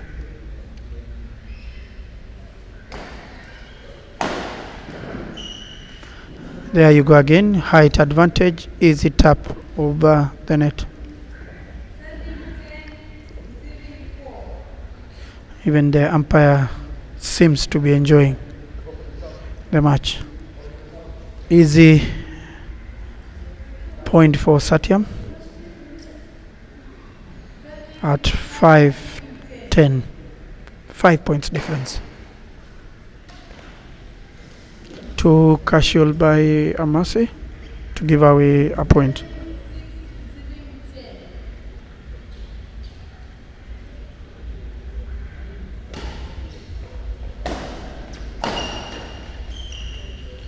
Good defense and interval and a change of side in this third set. As one of the commentators who is playing right now had said in a previous game, it seems players who win the second set always have an advantage in the third set. The momentum of winning the second set keeps on going in the third set, and it's giving Amarsi that advantage of especially winning the second set with an 11 points, a 10 points difference at 21-10. So this is working well for him in this third set. It's like he warmed up in the second set. So after this interval in the third set, we are having Amarsi serving at 11-6, and as I said, these players know each other well. You even see the kind of exchanges they're having over the net. Nice smiles, good sportsmanship. That beyond and after this game, they're still friends. They play in the same club. They play different sports for their school teams. Both are football players. I'm told Amarsi is a keeper. Satyam also was a keeper at one time. Good shot.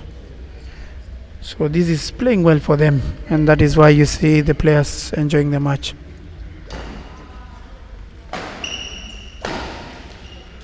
Good shot once again. Good shot by Satyam.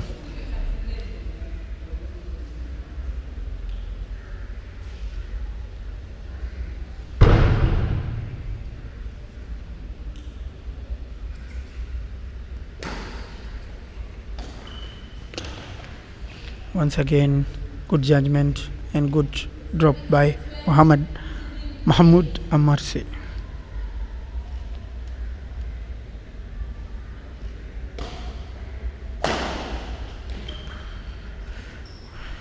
The clearance by Satyam unfortunately went out. Seems the players are distracted by a small opening.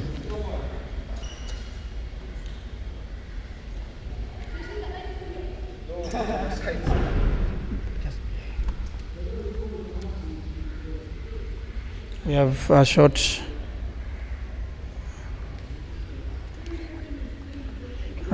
break by interval because of a lot of wind coming through the door.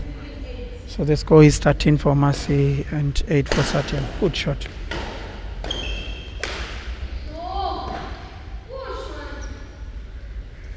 Overhead clears for Satyam are really letting him down.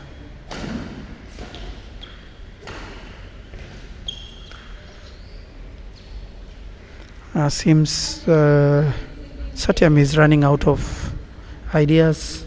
Seems he's running out of gas as well. Seems to be fatigue. Nice drop by him to reduce the tally to 9-15.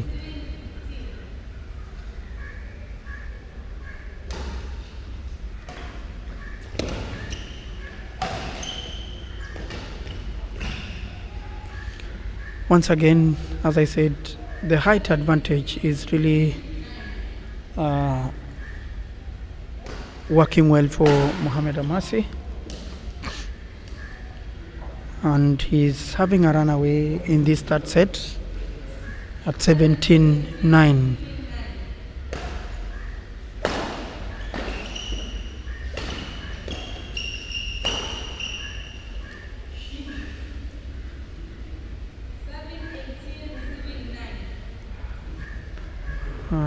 Amarsi has this match in his hands, in his racket. He has everything to take this game. Good play by Satyam. The score difference is 8. Good smash and good defense by Satyam. 11-18.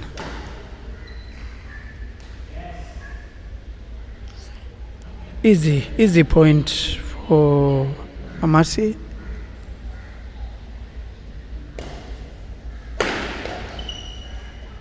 Good shot again by Satyam. Actually, when Satyam gets his smashes well, it's very difficult to defend. Good shots by him. Yes. The score is 12-19. Good smash by Mercy from the back line. Very good smash to push the game to match point 2012.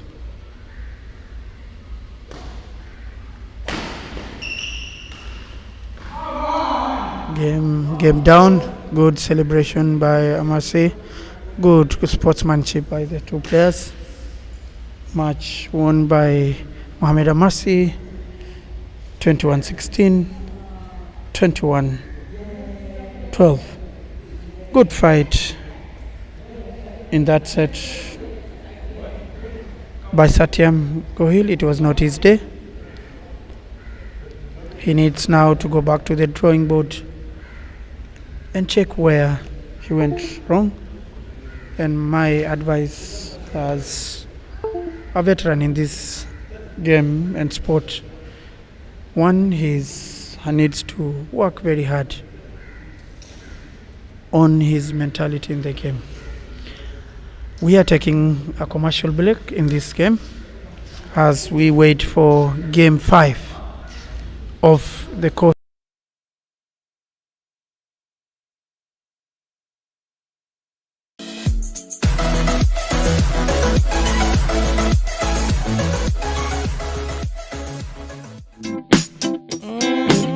Yeah,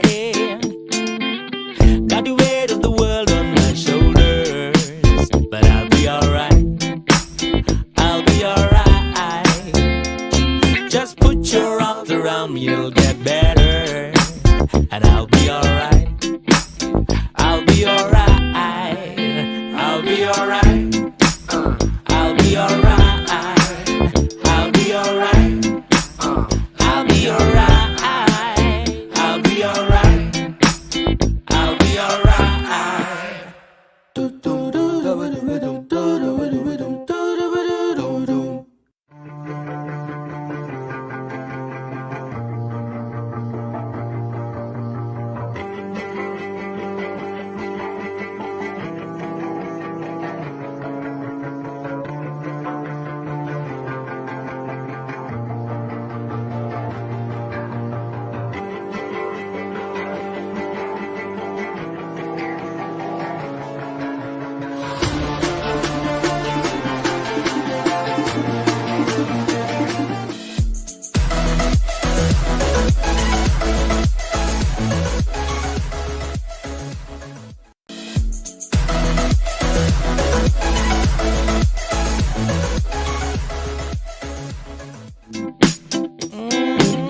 Yeah,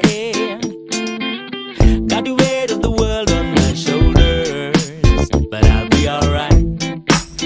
I'll be alright.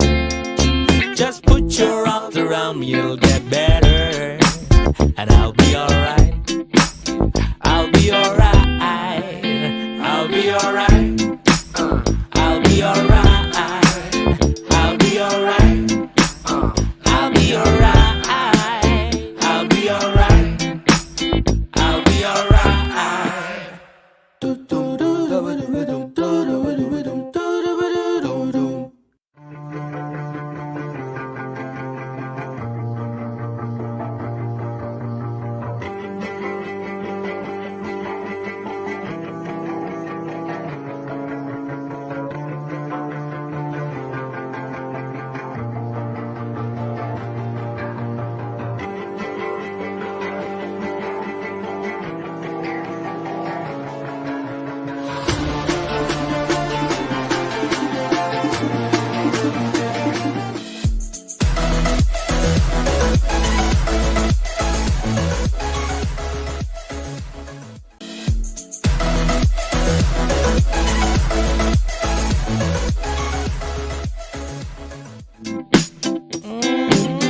Yeah, got the weight of the world on my shoulders, but I'll be alright. I'll be alright. Just put your arms around me, it'll get better, and I'll be alright. I'll be alright. I'll be alright. I'll be alright. I'll be alright. I'll be alright. I'll be alright. I'll be alright.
Got the weight of the world on my shoulders, but I'll be alright.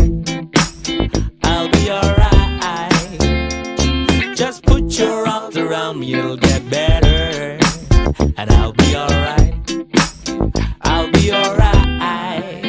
I'll be alright. I'll be alright. I'll be alright. I'll be alright. I'll be alright. I'll be alright.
Ladies and gentlemen, welcome to our 5th match of the game. This, as we go on, we are experiencing or going to watch very interesting matches. And this match is for sure one of the top matches in this series, where we have Jonah Moseti playing Babu Alex Okudu. This is a very interesting match. These are top players who have played each other in several tournaments before, and the head-to-head match is their first meeting in this series. And I would like to welcome my co-commentator for this game, Mohamed Amarsi, as we have the players toss, and our umpire for the day again, Zainab, the umpire who smiles most in this league. Welcome, Amarsi. Thank you, Mr. Ole. We've seen some excellent matches today, haven't we? We have, for sure, and one of the interesting matches is a match that we just watched, where you were playing your friend and teammate in Stars Badminton. Satyam is an excellent player.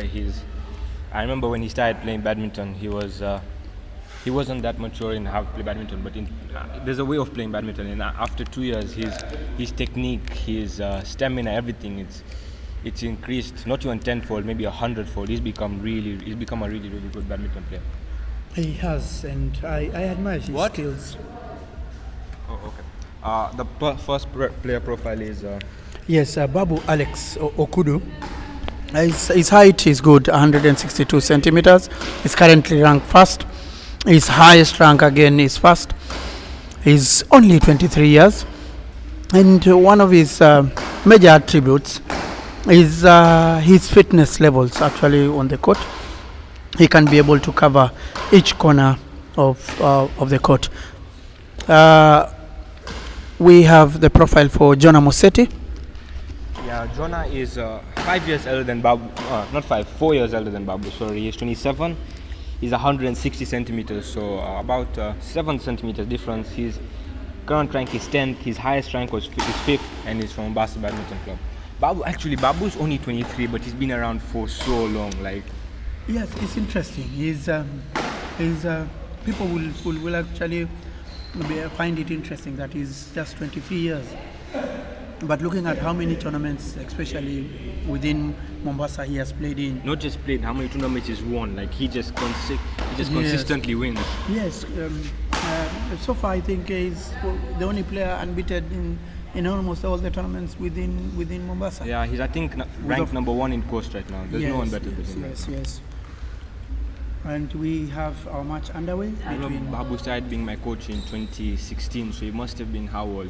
About 19. Yes, when he started. That's amazing. Yes, and we have the match underway. Babu started serving, and we have a little slip by Jonah to give the first point to Babu Alex.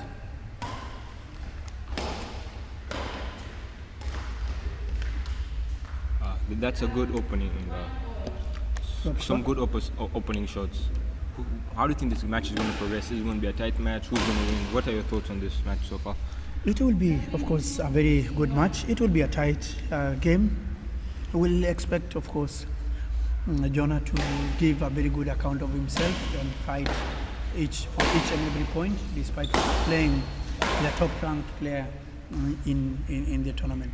Babu Alex is not starting well, but we know when Babu Alex is in his groove, he's Babu Alex, and there's no one who can touch him. So Jonah will be hoping to keep him out of his groove as long as possible, because once Babu is in, you can't get him back out. Yes, we as I said, we expect Jonah not to give in to a top-ranked player. He's also very skillful, very well experienced, having played also for a very long time. What Look a at that. shot. Right. And then and both players know each other's abilities, and I'm sure each will try and look at which is the weakest point to get a point. Now some viewers might be saying that Babu is already in his groove. Trust me, Babu is not in his groove yet. When Babu enters his groove, and he's going to, especially in this match, you will certainly know. Jonah will probably just be thrown out of the water. Yes, for sure. The level of skill that Babu has in the game, of course, having played from a very young age, it's not like most of the players around who start maybe playing their badminton when maybe they're in high school.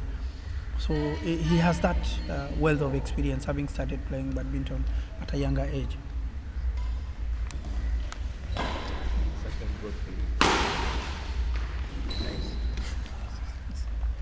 And I've even finished. The thing about Babu is he's the only player here actually who's dedicated his life to badminton.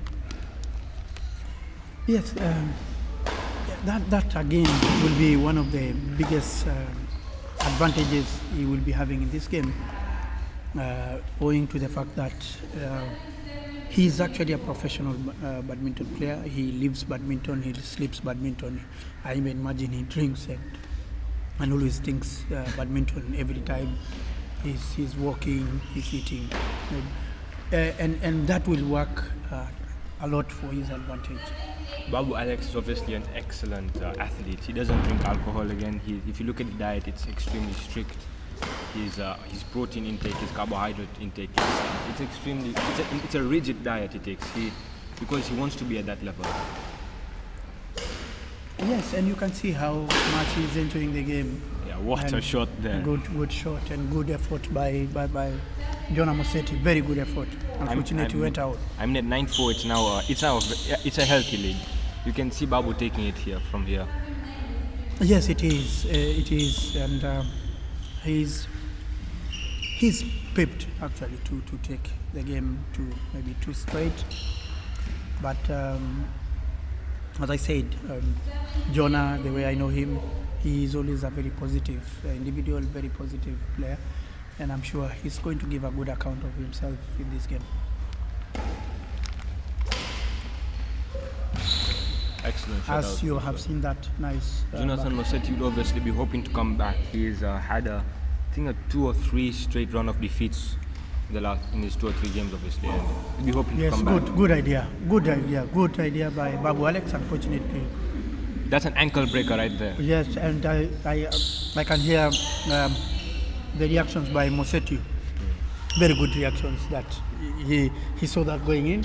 Unfortunately, it was just on the good service. Ooh, what a shot! What a shot! Good shot. That was an excellent shot. I mean, you see some of his players like the Kareems. Even Satyam played those shots a few times, But Babu is it just caresses the top of the net and just enters. It's really difficult for his opponent to get yes, that. good shot. And I like the two players really enjoying themselves and smiling during the interval. And it's something that we like players. We encourage players.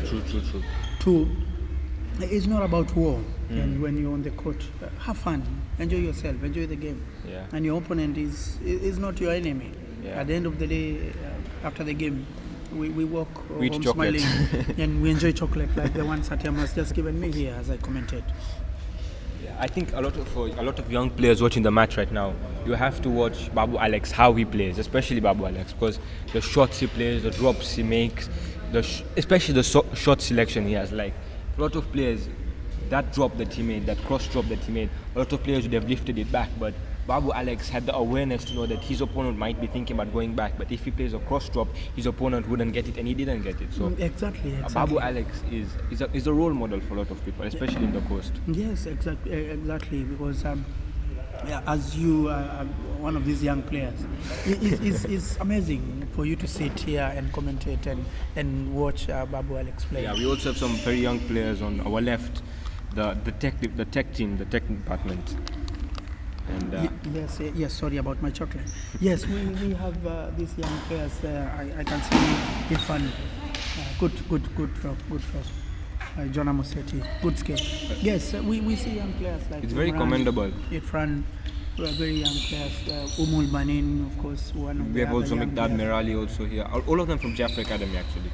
Not to brag, but Yes, very young players. Mikdad, yes, I call him Mickey. Also very young players enjoying to watch experienced players playing. Good But idea. what's commendable is Mikdad doesn't train much, he doesn't play much badminton, but he still has the love of the game and enough interest to come here and actually help us out. Yes, and we commend these players for.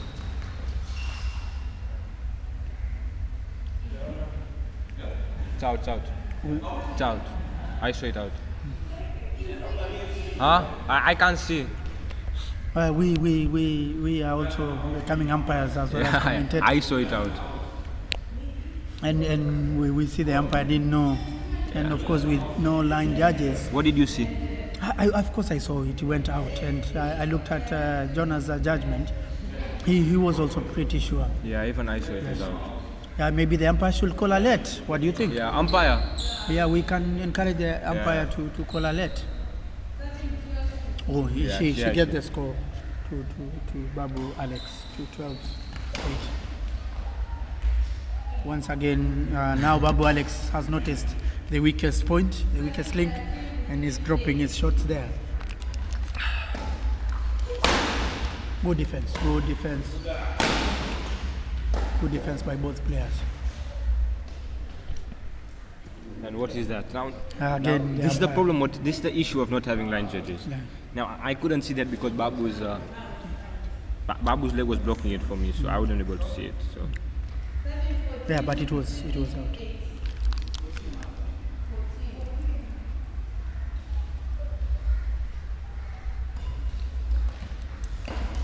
It's interesting how these players are contesting for every shot.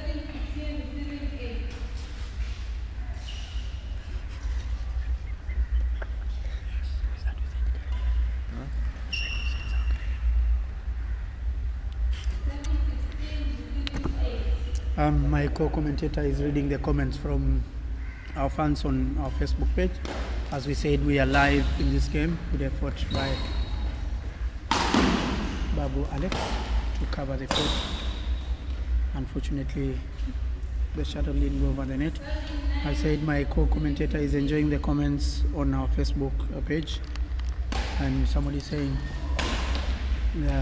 the Gary Neville commentation that we normally have on Sky Sports. And thank you, Wajahat Shujat, for giving us good comments on our Facebook. Nice shot by John Amosetti, as I had said earlier. We expect him to play hard, to give a good account of himself, and he's passed the the halfway mark for the scores.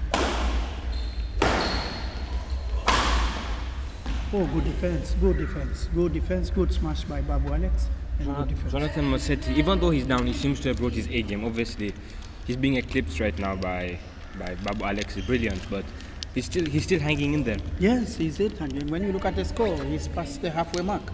So he's a good account. That's commendable because we've seen a lot of top players not being able to get more than 10 points. Points again, yes.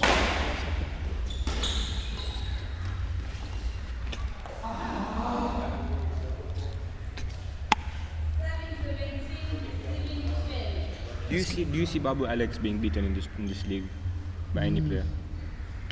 We will have very interesting matches for him, especially I expect matches between him and Pepe to be very, very interesting matches. The thing about Babu is he's already beaten. Obviously, his competitors would come to mind immediately. The likes of Pepe, the likes of Tiagi, the likes of De Klerk. He's already beaten them. Yes. Obviously, they'll play again, but he's already won those matches. Yes. So.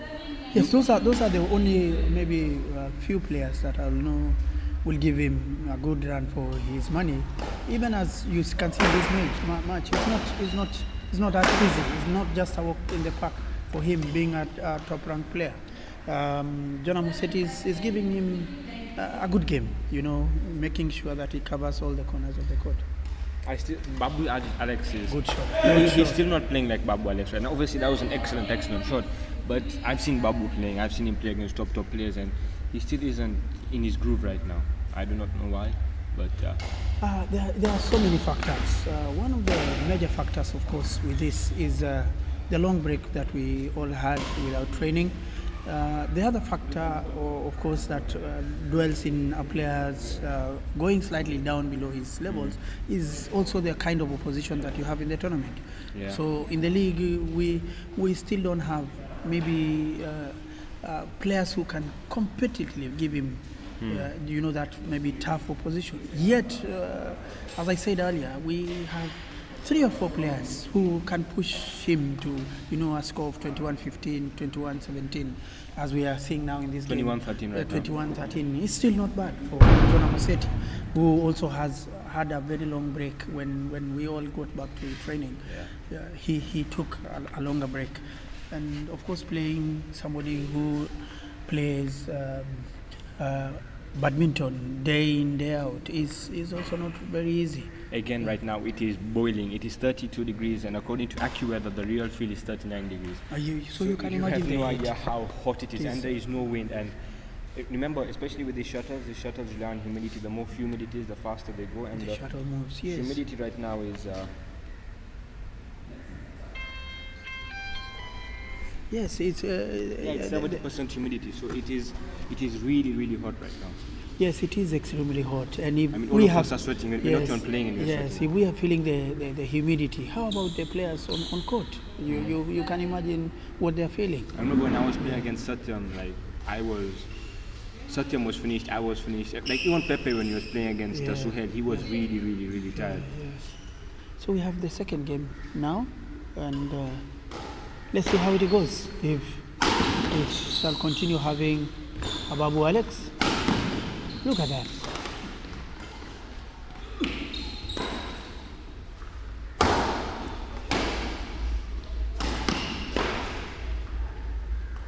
That was excellent. I mean, excellent from both players, but especially excellent from Babu Alex because he was on the defensive, he was on the receiving end, and he still came back and was still able to win the point, which is very, very commendable. Yes, good rally. The techniques he used, the defense, the drops, the cross drops, the lift, everything in that set was everything that rally was excellent from Babu Alex. Excellent play.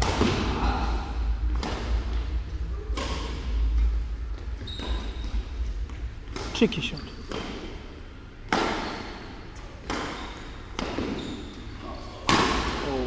What a shot. That was a fierce shot. I think you can call it a tomahawk as well. What a good shot. What a good shot and good effort. Good effort. It was really, really difficult to defend against. It's very difficult to defend, and even to give it a good direction. Even to see it's difficult. Yes. So commendable also for Mosetti giving an effort in that shot.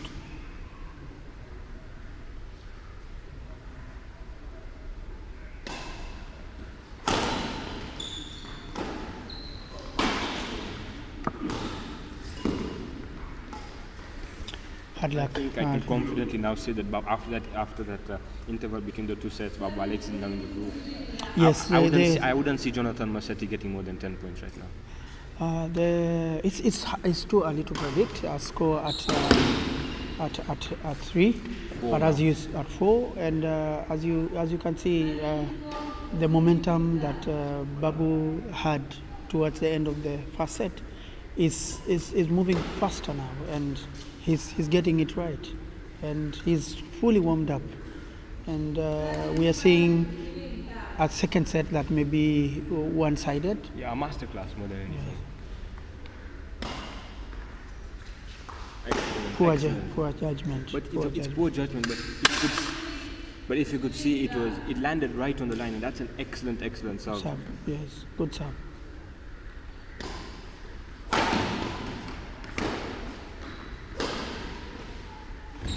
Good idea. Unlucky.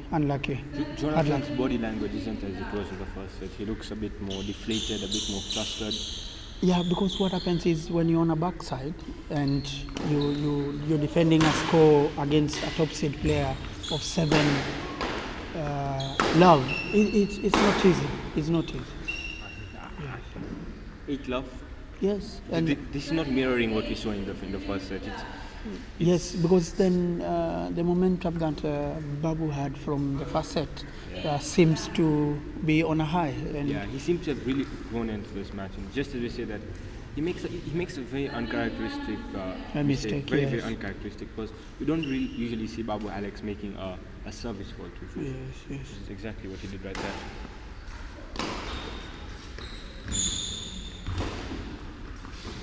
Good footwork. What a backhand! That was an excellent backhand. Yes, I mean, a lot of people can play a backhand to the mid-court. A lot of players can play. A few players can play to the dropping area, but as a clear backhand clear, that's a good shot, good strike. Very difficult to defend this hard shots. But 2-9 is the 7-point lead, and yes. Jonah Musetti seems to be trying to push Babu to the back of the court continuously. And Babu's just returning the favor. He's like, if you're going to push me to the back, I'm just going to push you back to the back. Babu doesn't seem that tired right now. It's hard luck, unlucky. Obviously, that hit the net. But if you could look at the technique he used, the way he rose up, the way his point of contact, that was all excellent. As a young player, that's what you have to strive to be at least. Again, yes, exactly what we saw. Good shot. So we have Babu on a runaway in this game. Yeah, he's dominating right now. 11-3. That's an 8-point difference. That's utter domination. Yes, and with that, having won the first game. Jonathan Massetti looks confused. I mean, he was playing well in the first set. He has no idea what just happened. I mean, even after interval in the first set, up to this point, interval for first set to interval in the second point, Babu Alex is just dominated. Yes, it seems Jonah Musetti's vigor and agility and energy is taking toll on him. And we expect him. With the player we know, he has very good mentality. We expect him to fight hard. And Babu, of course, will be using the second half of this second set to finish the game. And I'm sure he will be relentless and will keep playing his game to the end and try and claim victory in this match. So the players are having the 60-minute interval. 60 seconds. 60 seconds, interval. And we... At this point, Jonathan Massetti does need a 60-minute interval. Yes, exactly. In the earlier game, I remember when I was umpiring, a player just walked and told me, I really need a longer interval, Yes, the heat inside this court and there's no air at all. I mean, that's what badminton court is designed to do, but it's not helping us commentators. Obviously, the tech team has their fans and everything. Yes. And us are boarding here. So. Yeah.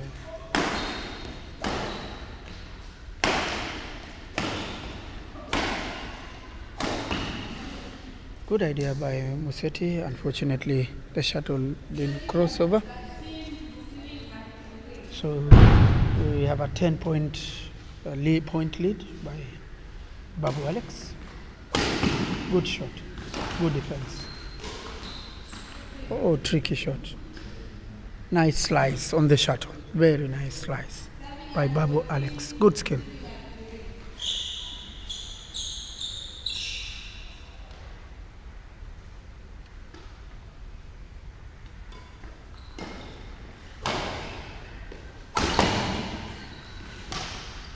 Good defense by Babu Alex.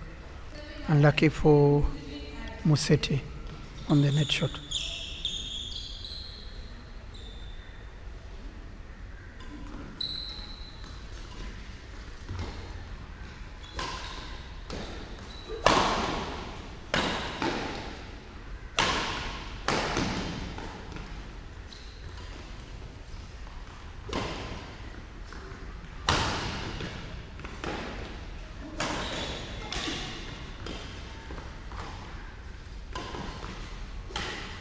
What a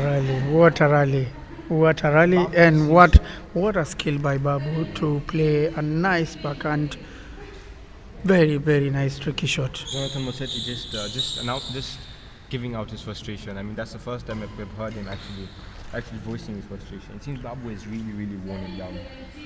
Yes, of course. When you're a player and you hear this umpire saying the score is 16-3, the frustration will start creeping into your body system, your mind.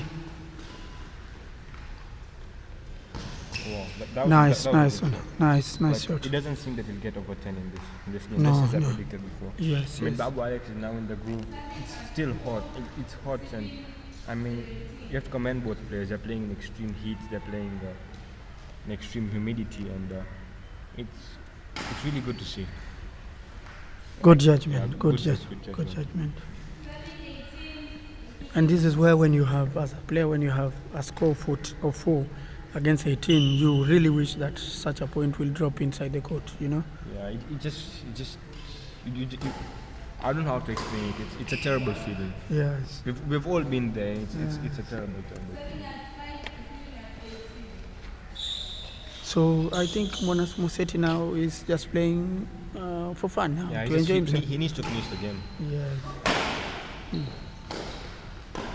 And he has very nice skills, you know? But it's been eclipsed. It's been thoroughly eclipsed by Babu in this. Yes. Not just his set. Good shot, good He's drop coming shot. back slowly, but It's too late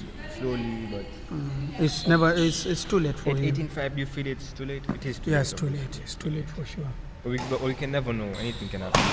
It's But difficult. not when Babu Alex is playing With- shots like with that. like Not when that. Babu Alex is playing shots like that. I mean, that not only was that fast, not only was that fierce, it was expertly placed. Like it was Yes, down it on was the line. Precision. Yes, precision, and you know, being certain, you know where you want the shuttle to go to on your smash. If you've seen Babu's placement today, it's surgeon-like precision. Surgeons do that in an operating room, and Babu Alex is doing that right here on the badminton court. It's just excellent play from him right now. Good shot.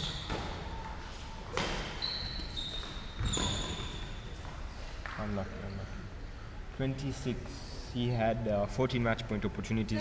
It's now down to 15 match point opportunities, but It's good. Yeah, Mosetu at least has redeemed himself in this game. I didn't even see him getting to 7. You know, his body language when the score was at 4 was bad, but now it seems he's enjoying himself and good play. that's You out. get 1 pointer per time, I mean, from point 4 to game 4 to game 8 now. I mean, for Babu Alex, obviously doesn't need the points that much as Mosetti does at this point. Mosetti needs all the points he can get. But Look at that shot. Look at that shot to kill the game. I think that just right there, it just describes how the whole match went. Yes, it sums up the whole game. Just Babu Alex just completely and utterly has eclipsed Mosetti in this match. If you look at the match, if there was any other opponent right now in Babu Alex's place, be it John Darlow, be it Dick Locke, be it Tiagi, Mosetti would have got at least more than 15 points, 16 points. But because the opponent is Babu Alex, everyone's eyes are on Babu Alex. But Okay, we are going to come back after a commercial break, and thank you, Amasi, for being my co-commentator in this game. we will see you soon. See you soon. Thank you.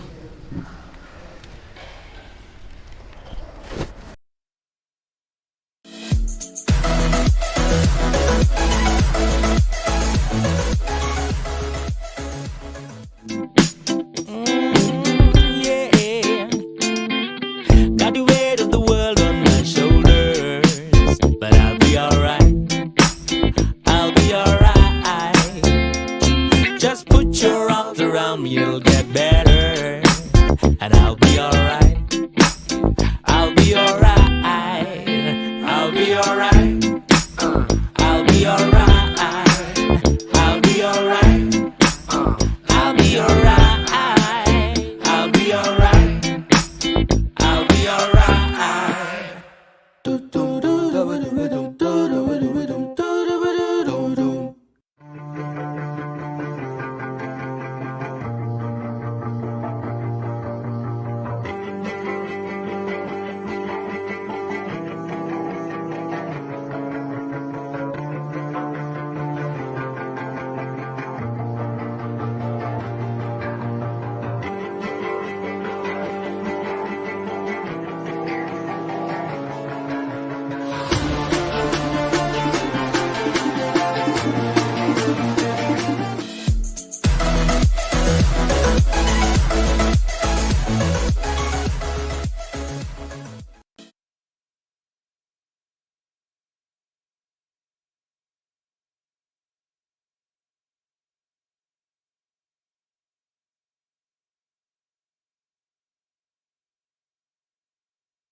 around me, it'll get better, and I'll be alright.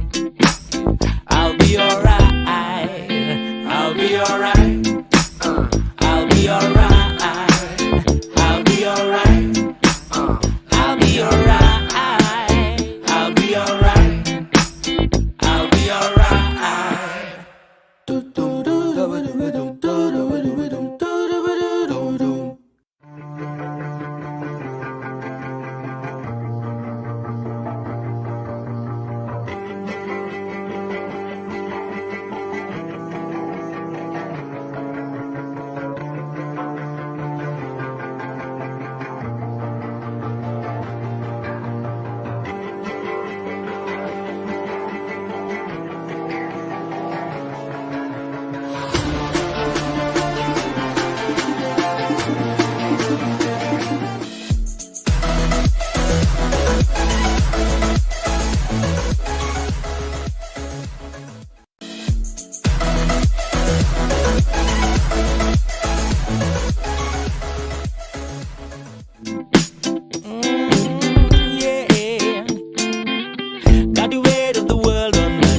Just put your arms around me, you'll get better, and I'll be alright. I'll be alright. I'll be alright. I'll be alright. I'll be alright. I'll be alright. I'll be alright. I'll be alright.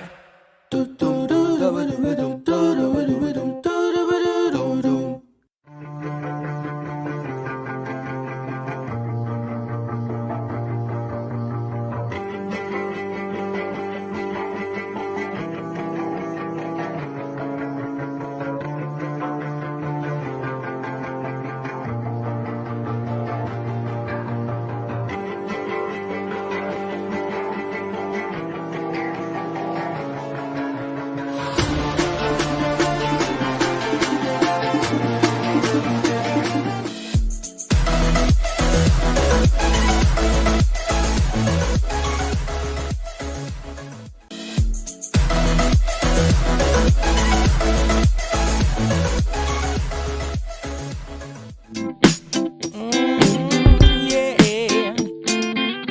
got the weight of the world on my shoulders, but I'll be alright. I'll be alright.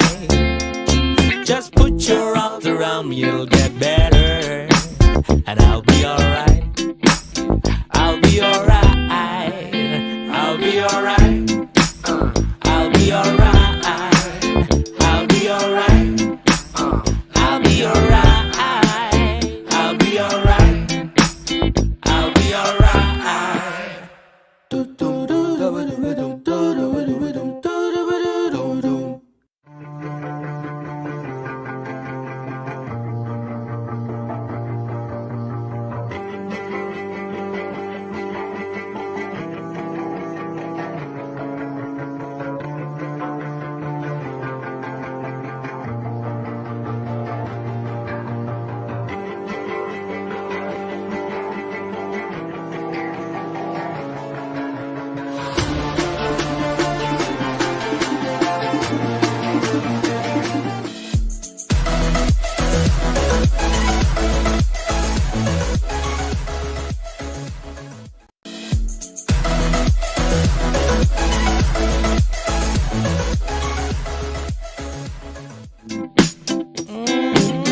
Yeah,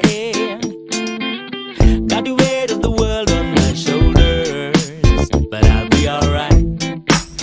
I'll be alright. Just put your arms around me, you'll get better, and I'll be alright. I'll be alright. I'll be alright. I'll be alright. I'll be alright. I'll be alright. I'll be alright. I'll be alright.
be alright.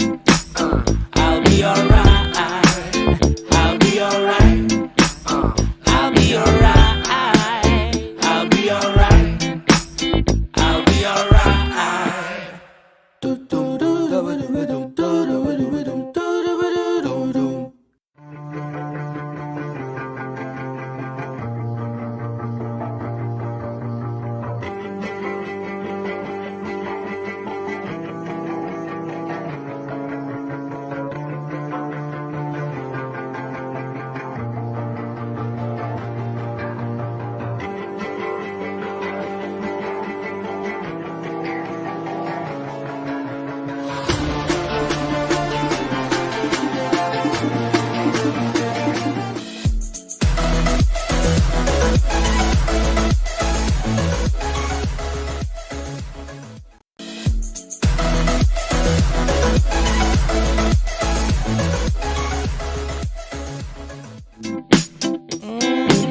Yeah. Got the weight of the world on my shoulders, but I'll be alright. I'll be alright. Just put your arms around me, it'll get better, and I'll be alright. I'll be alright. I'll be alright. I'll be alright. I'll be alright. I'll be alright. I'll be alright. I'll be alright.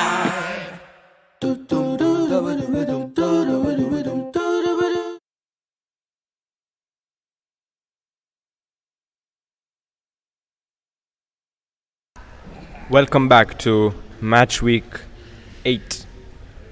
I have no idea what match it is right now, but it's going to be a cracker. That's all I know. It's Jonathan Mossetti versus Declark. Two excellent players, two close friends. This match is going to be epic. Obviously, Jonathan Mossetti. This is the first time we've seen a player playing 2 matches consecutively in the inaugural Coast Series Badminton League. So Jonathan Mossetti has just been beaten by Babu Alex. It's his, I think, 4th or 5th. That was his 4th or 5th loss in a row, and he'll be hoping to bounce back in this heavily anticipated clash.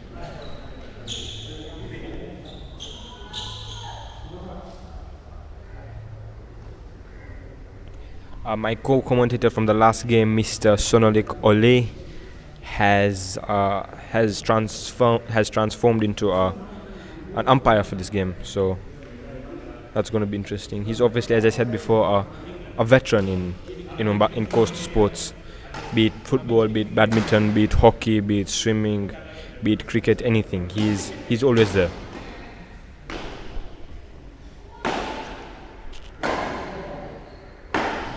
Right now on the screen you can see the profile for Jonathan Mossetti. His current rank is 10th. He's 160 centimeters and he is 27 years old. His highest rank was 5th, and we'll be hoping that a win here will help him edge back into that position.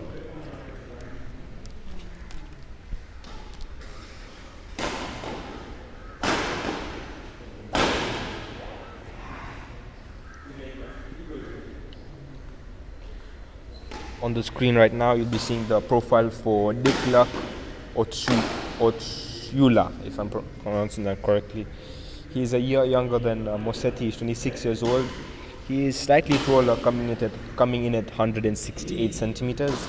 His current rank is 11th, just behind Jonathan Mossetti, and his highest rank was 4th. He's also both these players are from Mombasa Badminton Club, and they both don't look happy with their current league placings. They'll be hoping that a win here will catapult them slightly, not catapult them, but will help them go slightly higher up in the league.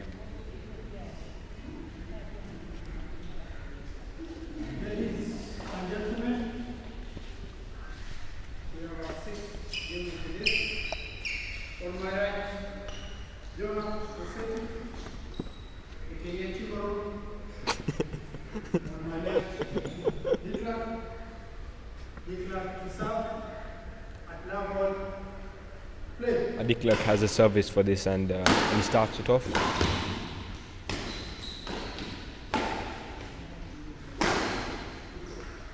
And Ubclix throws first blood in this heavily anticipated encounter.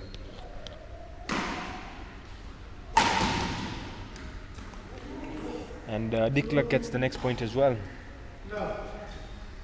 Obviously, Jonathan Mossetti is a bit worn down. He's showing signs early on of fatigue, and I don't blame him. I mean, he just had a very, very difficult game in which he was defeated against Babu Alex. Obviously, his body will be feeling down. His mindset will be down to a certain extent. As you can see, a service fault going out. The shuttle I think they're saying that it's moving a bit too fast for their liking.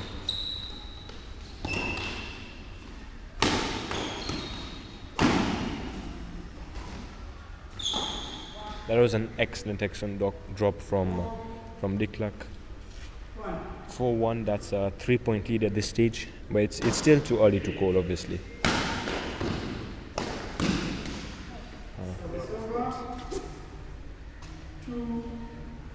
Ubclix just lifting it to the half court, and Jonathan Mossetti capitalizing on that error.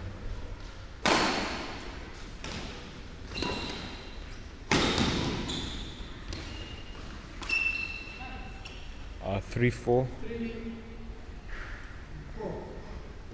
The deficit is now down to 1 point.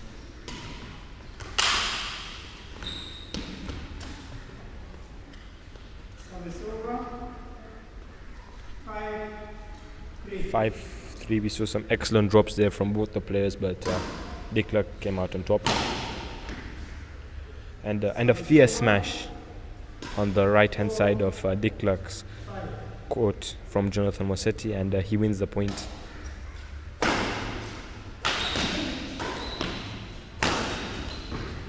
Oh, unlucky. I mean, that was a very lucky shot from Ubclix. It hit the net and just fell on the other side of the court. Obviously, a shot like that can go either way, but it favored Ubclix in that scenario.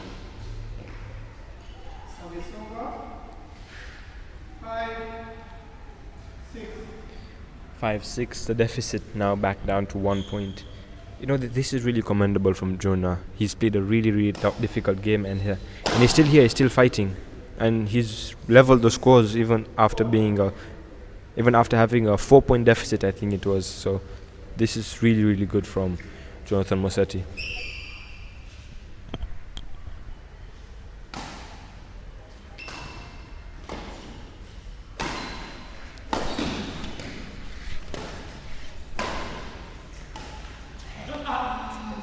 Unlucky from Jonathan. These two are playing an excellent game right now. It's going to be really, really interesting to see what happens.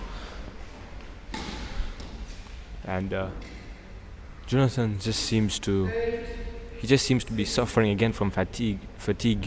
You'd be expecting it after his last game, but he's really, really pushing himself right now.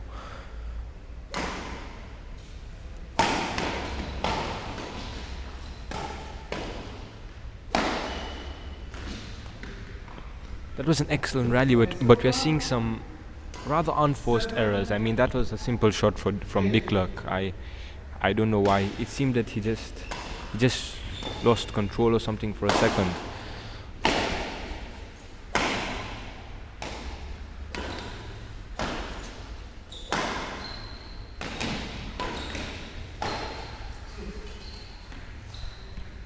Another unforced error from Ubclix. Jonathan Mossetti is playing really well, but Ubclix not helping his cause at all with all these unforced errors. If he knows that Jonathan Mossetti is tired, especially after last game, and he seems to be just helping him out. He needs to cut down on these unforced errors, and that went out from Jonathan Mossetti. I think both players thought it was going in. I mean, you could see that from the way Ubclix rushed in from the back of the court, but it didn't go in. It just went out.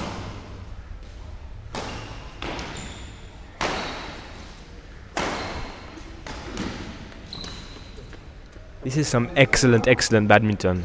Again, Dick is just—he's not playing he's not playing his game. He's giving it to Jonathan mid court. He's has some unforced errors. I don't know what's happening with Dick. This is really uncharacteristic of him.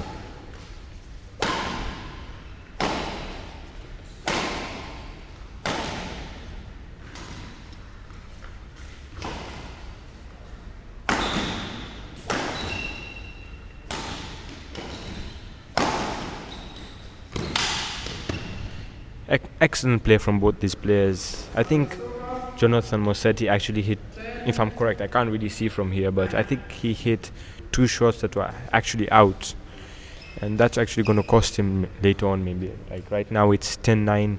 Dick only needs 1 more point to take it into interval, and that's an interval that Jonathan really looks like he needs at this point.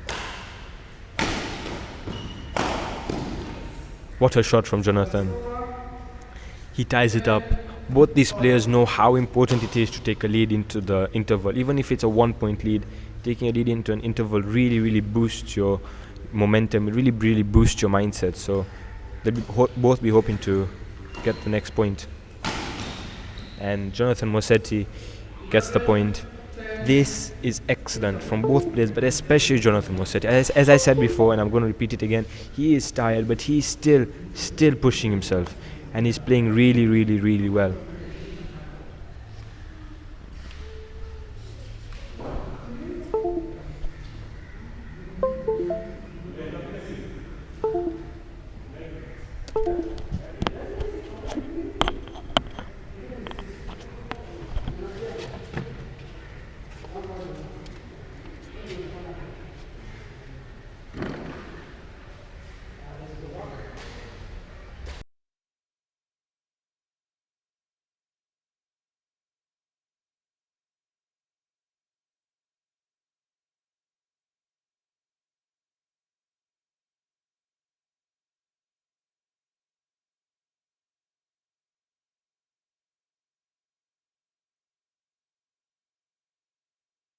We're bringing you. It seems that we are bringing you this live coverage from Mombasa, and right now in Crystal Palace, something has just happened. Liverpool has scored another goal, which is really bad. So we hope they lose. Back to the match right now at hand. Jonathan Mossetti to start. Again, now that's what we need from Dick. Dick needs to stop playing these mid-court, needs to stop lifting mid-court, needs to stop with these unforced errors. If he plays the way he plays usually, without all these errors, he can easily win this game. Again, another unforced error. He just needs to calm himself down and tell him and say, look, Jonathan is tired, I need to play my game. But Jonathan is playing excellent right now. He's playing around Dick mindset and everything.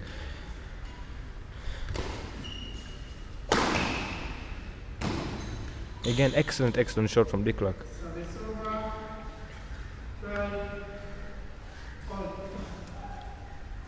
12-all. This is an excellent match, an epic encounter. Again, another mid-court lift from Dick. I mean, he's lost around 5 or 6 points in this set alone from these mid-court lifts.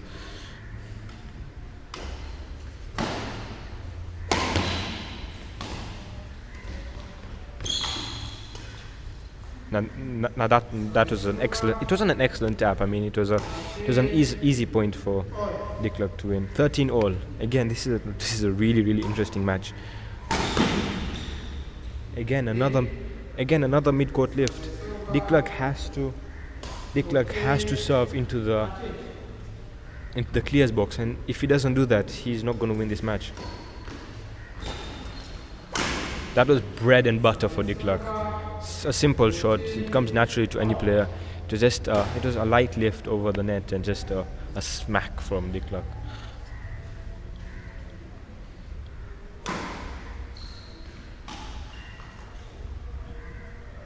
It's over 15-14. Jonathan taking a lead. Obviously, 1 point can't win your game, but But 2 points, like the difference is right now, 2 points, 16-14 can win your game. And if it does come down to 2 points, Jonathan will take this match. So de Klerk needs to get his head into the game right now.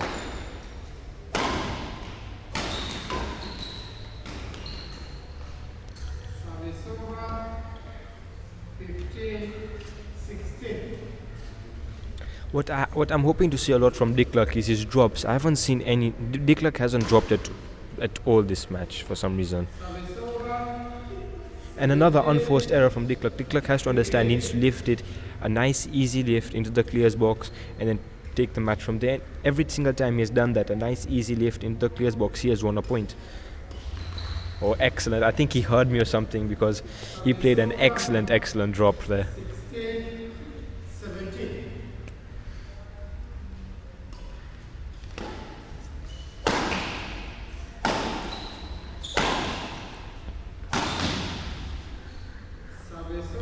I mean, what could de Klerk do, right? That was an excellent shot from Jonathan Mossetti, even though he put it into the clears box.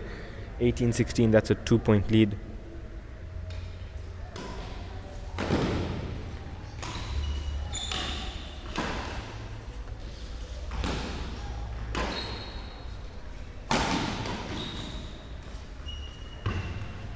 An unforced error from Jonathan Mossetti.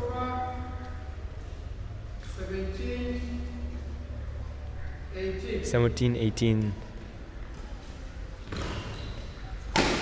Again, another unforced error. You think that from there, de Klerk, I mean, whenever Jonathan Mossetti drops to de Klerk keeps on lifting it, and Jonathan Mossetti is noticing that he needs to, whenever Jonathan drops, de Klerk needs to return the favor. And look at him, he has excellent drops in his locker, but he just seems unable to use it at the right time.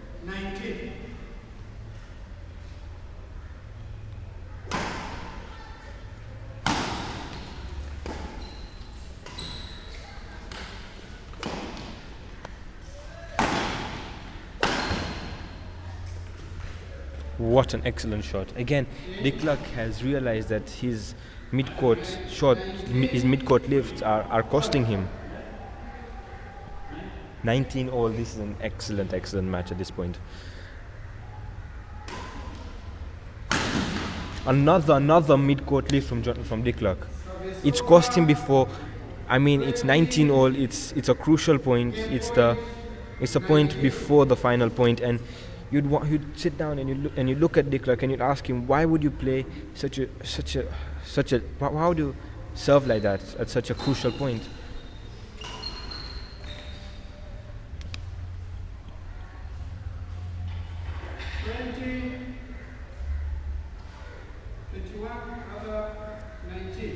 (21-19). As I said before, 2 points can win your game, and that's exactly what we've seen right now. I mean, right now Jonathan looks really tired, but if de Klerk loses this, he's lost his set. And if he goes on to lose this match, he only has one person to blame, and that's himself. All those mid-court lifts, all a complete refusal to drop, and that's what's cost him. And unforced errors, hitting the net, that's what's cost him in this match.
All this vocabulary. Second game. Fun. Jonathan Mossetti serving at left court. Fun. Play. Run.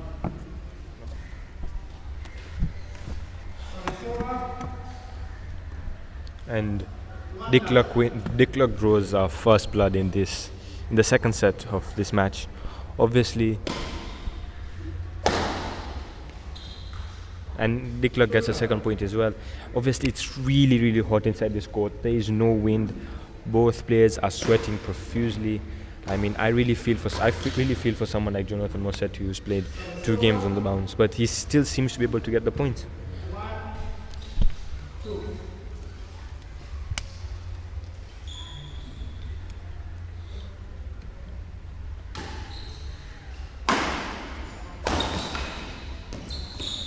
Again, Dick Luck got away with one there, but you'd have to sit him down and ask him, why are you keeping on playing those mid-court lifts? I mean, I don't know how many times I have to say it. I know I'm repeating myself, but he keeps on doing the same thing over and over again. Yet another mid-court lift right there. I mean, what is it going to take for him to stop lifting in mid-court? I mean, if it's too hard to lift it to the back of the clears box, just drop it. I mean,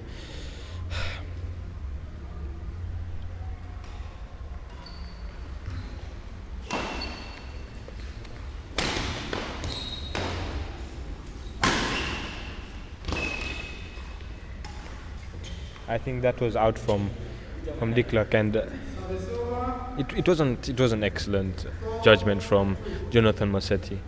4-2, Dick Luck still in the lead, but Jonathan Mossetti is catching up to him.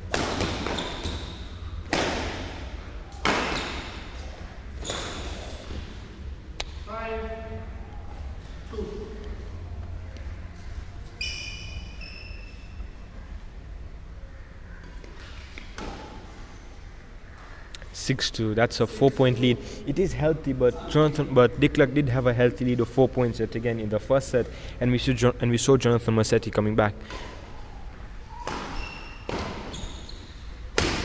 Yet again, you have to ask Dick Luck, why are you playing that serve? I mean, it didn't work in the first set. Why are you playing it yet again? Because you know playing that serve, it's going to go to the mid-court. Why are you doing it again? Someone has to ask him that question. I mean, that's why he's losing points right there. That was an excellent drop. I mean, you can probably count the amount of drops Dick Luck has made in one hand. So Dick Luck has to move that. But you have to look at Jonathan and say, Jonathan is playing an excellent game right now.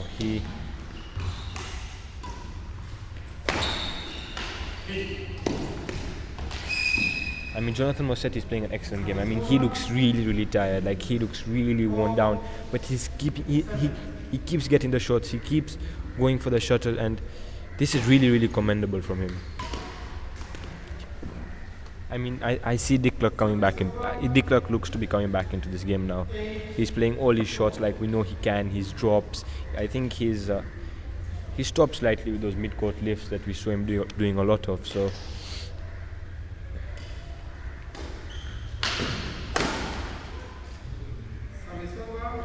Jonathan just drove the shuttle into the backhand region of Dick Luck's court, and Dick Luck was just able to touch it over for Jonathan Mossetti to slap it down. But then Jonathan goes and makes another mistake. But you have to ask these players, why are you changing the service? Why are you changing your service position when you know it's not working for you? Dick Luck comes in with another mistake, 6-9. I mean, at this point it was 9-9 if I'm correct. So Dick Luck is doing better than he was last set, but 10-6, a 4-point lead. You'd expect Dick Luck to take this set into the interval. As I said before, interval is really important. The person who takes the set into the interval at 11, he most of the time wins the set. So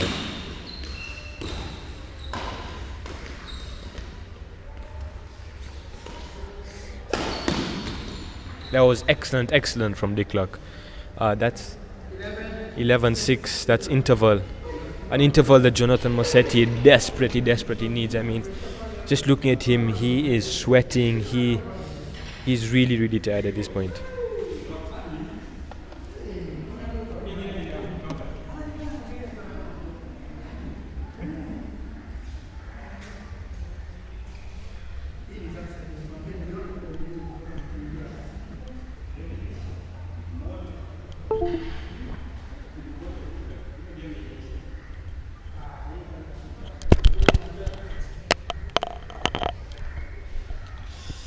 And while Ubclix is coming back into this set, down in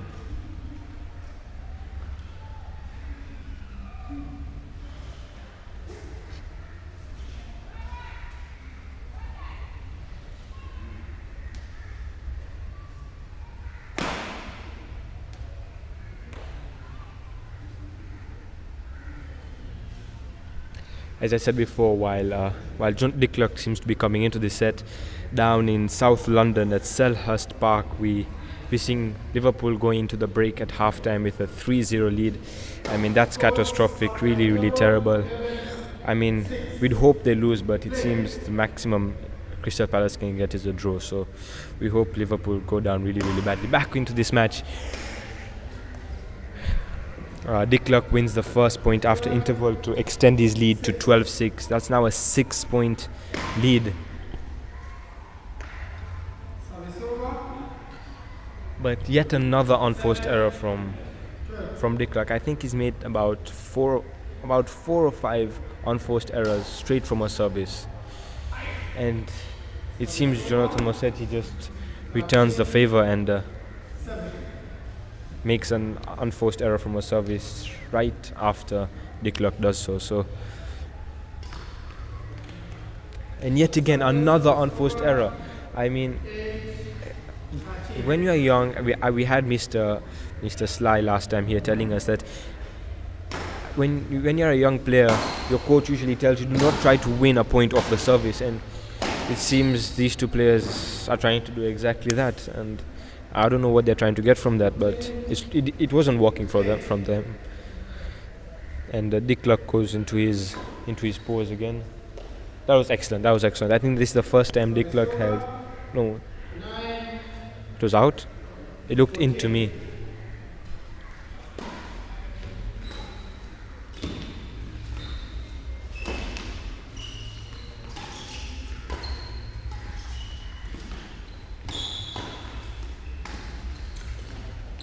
That was an excellent rally from these two boys. Yet again, whenever Ubclix changes that service position, whenever he goes for the backhand service, he always loses the point, and someone has to sit down and ask him, why are you doing this? Unlucky from Ubclix. We don't see him play many drops, and usually when he does play a drop, he wins the match, but doesn't seem he did. But he missed out on a point right there.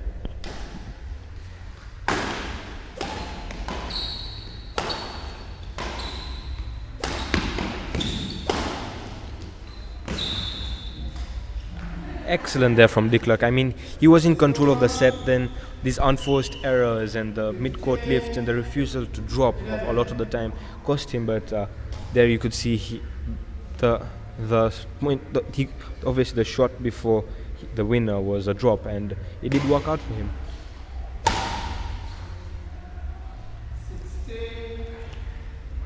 (16-11). Ubclix restored somewhat of a lead with 5 points, obviously now the difference. Whoa. 6 points the difference now, 17-6. Obviously, you'd see Ubclix taking this set and forcing the set forcing the match into the third set. Sorry, Jonathan Mossetti looks focused. Obviously,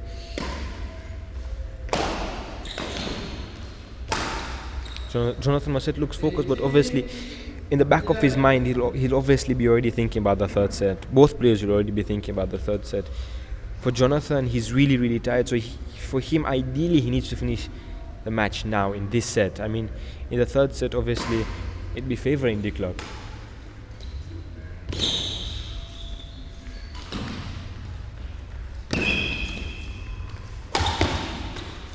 Another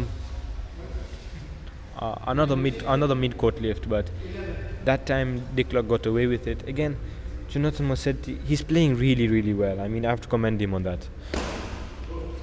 But Ubclix, again, with that unforced error, I don't know. I mean, how do you want to describe it? I mean, if it's close to the line, you understand, but it was so far away. He just has to ask himself what's happening. Again, another unforced error. It's his unforced errors, the mid-court lift and the refusal to drop. I mean, that was a perfect point to drop on the forehand side of Jonathan Mosetti. He just refused to do that.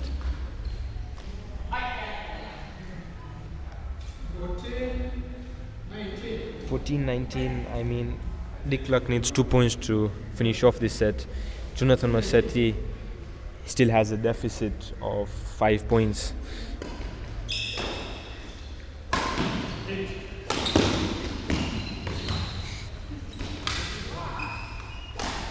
I mean, obviously Mosetti won the point, but that was excellent play from Dick Luck. A 4 point difference. It's very unlikely that Jonathan would come into this match, but you never say never. I mean, it's not impossible.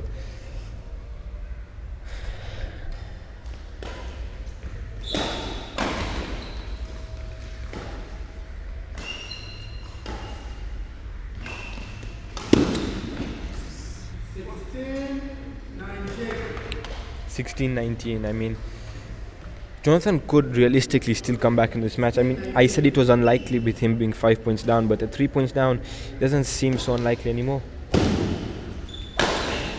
That was an excellent shot from Dick Luck. He now has 4 match point opportunities. The umpire made a mistake. I think he was just giving the match over to Dick Luck, but Dick Luck still needs 1 more point to win this match. With 4 match point opportunities, you'd think he'd be able to take this, be able to take at least one of those 4 match point opportunities, and he does take the first one.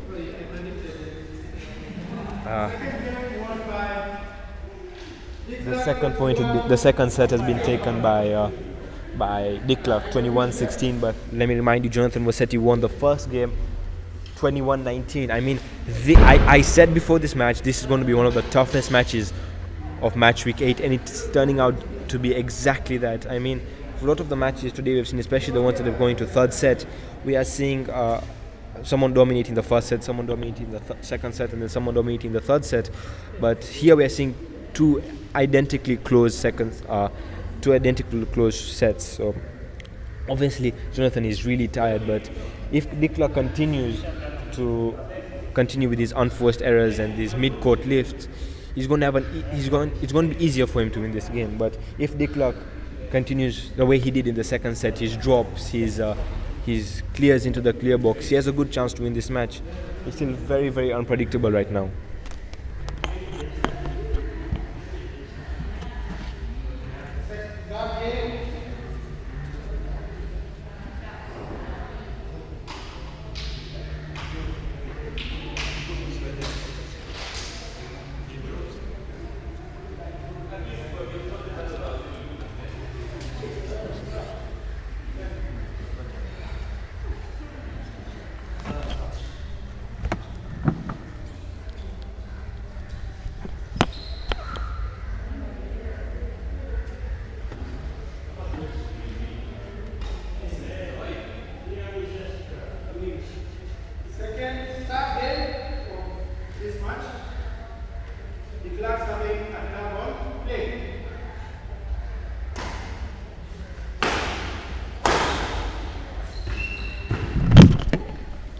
Dick Luck wins the first set. I'm not being superstitious or anything, but the first set, Jonathan won the first point, he won the set.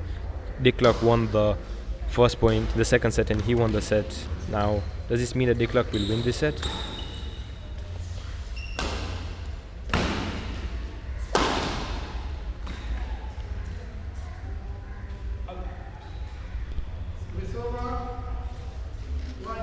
One all. I mean, this just shows how close the match is. Obviously, it's very early, but it's going to be a close. It's going to be a close third set.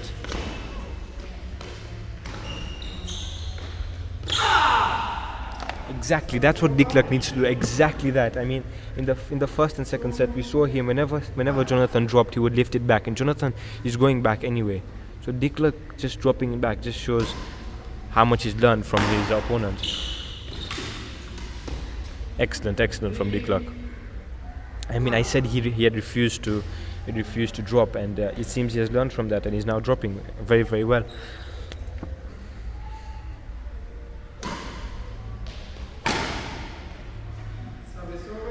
I mean, I've been saying that that Dick Luck is serving mid-court, but that wasn't a mid-court serve. I mean, that was an excellent shot from Jonah. It was a fiery smash. Unlucky from Dick Luck. 3-all. Jonathan ties it up. I mean, Dick Luck didn't really have he had a lead, but it wasn't that healthy. I mean, 2 points, it can win you a game, but it's not necessarily healthy. But Dick Luck, he takes a lead. It's a 1-point lead, but he'll obviously be hoping to build on that. Jonathan Mosetti will obviously be hoping to reduce the deficit and actually come in front.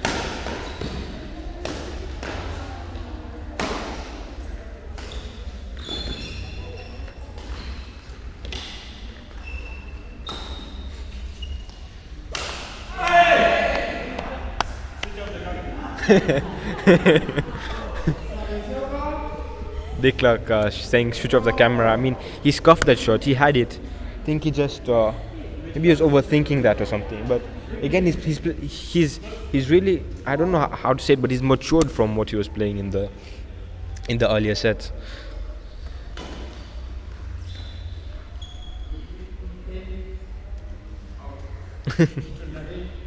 That was an excellent drive shot from Dick Luck. 5-4. Again, it's not a healthy lead. It's just but it's still a lead. I mean, okay, as I said before, it's not a healthy lead. Jonathan squares it all up, 5-all. I mean, we are going to be here for a long time. I mean, from a neutral point of view, it's an excellent match.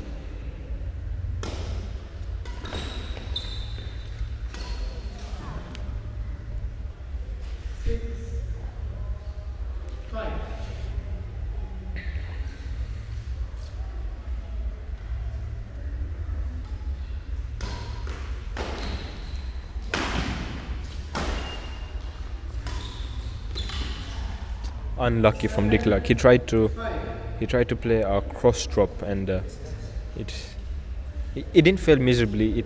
He did well, but the net saved Jonathan. I don't think Jonathan was going to get that if he had crossed it.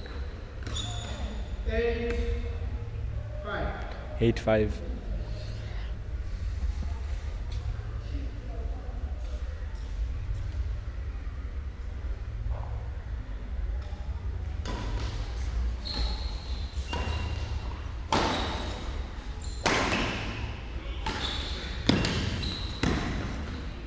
Excellent from Jonathan Mosetti, just switching up the play. 9-5 the score right now.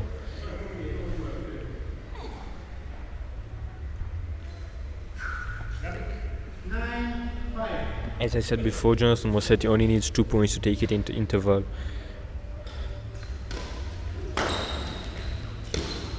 Excellent shot from Dick Luck.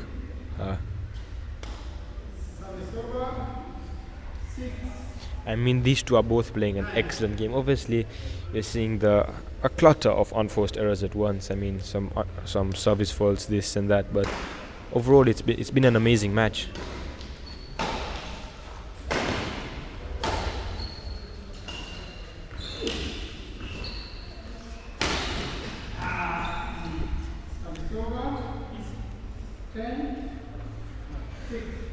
Ten-6. Obviously, as I said in the first set and the second set, I think I just repeated it a few seconds back, but I'm going to say it again, that the person who takes the match into the interval really has the momentum and can build on from that.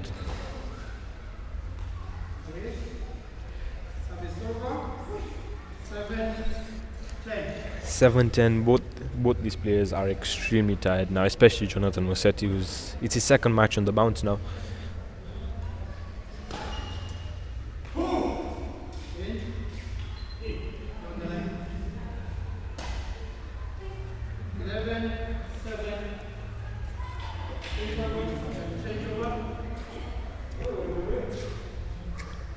(11-7). Jonathan Mosetti has the advantage. He has the momentum, but from a neutral point of view, we are hoping for a tight match, which means that Dick Luck will have to get himself back.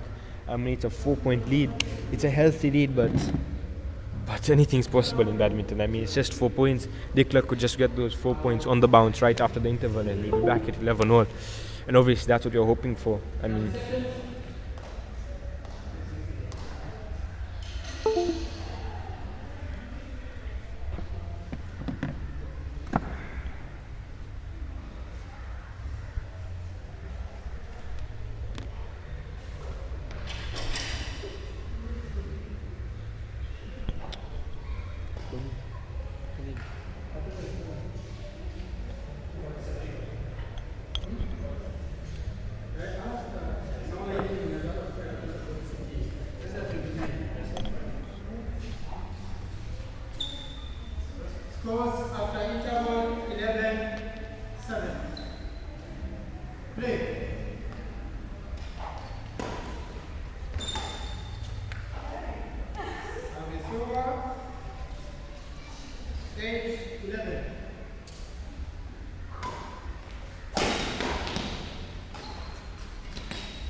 That was bad judgment from Dicklack.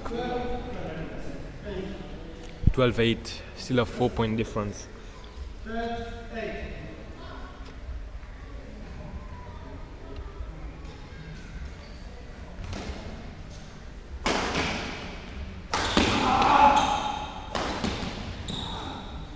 Again, Dicklack continues to play these mid-court lifts, and he's suffering.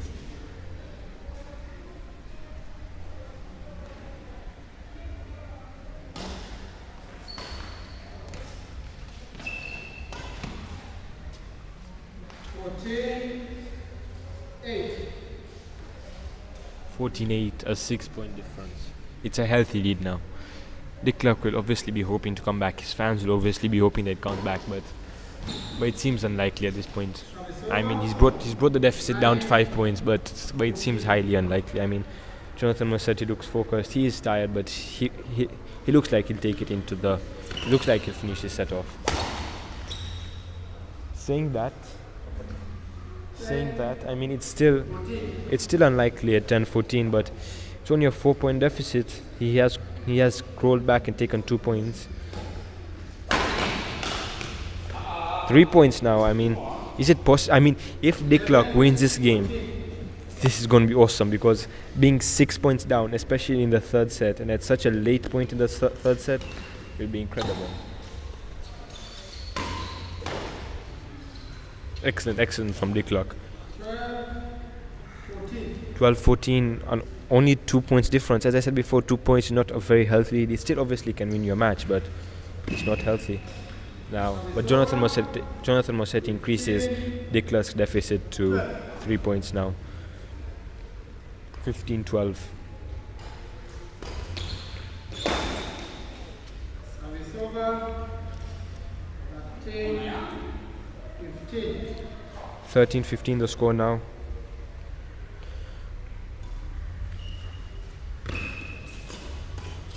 Service over. 16-13. Again the deficit down. Again the deficit up to 3 points. Sorry.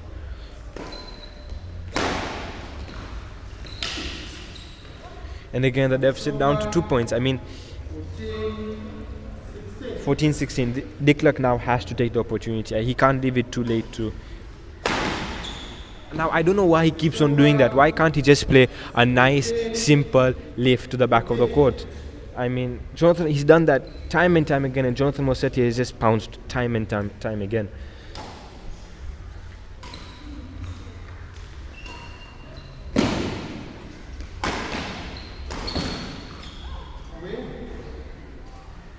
Service over.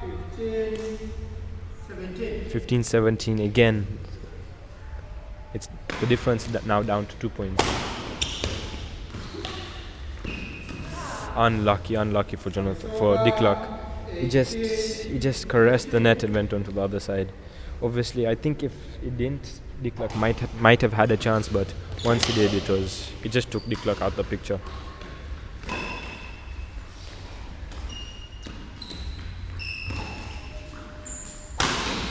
Excellent shot. I mean, this is happening time and time again. The deficit being 3 points and going down to 2 points and going back up to 3 points and going down 2 points. But Dicklack is not taking his chance to just shorten the deficit.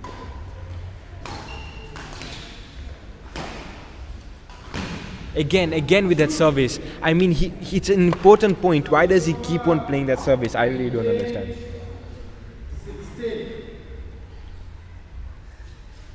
19-16. If Dicklack wants to win this match, he has to take it back right now. There's no more point left.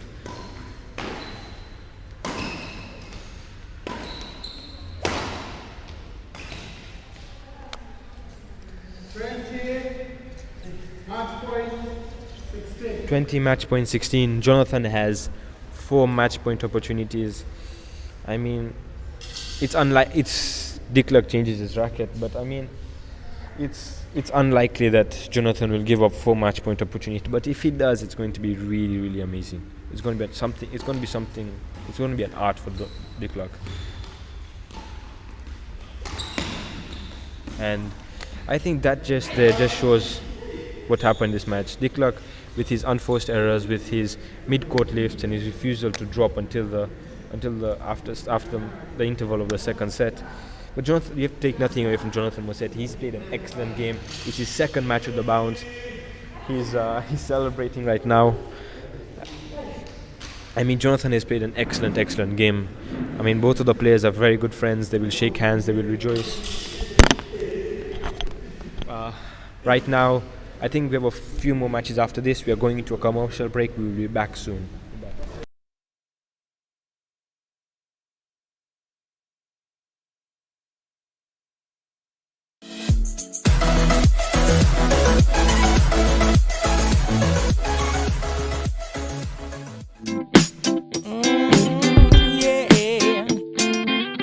Got the weight of the world on my shoulders, but I'll be alright.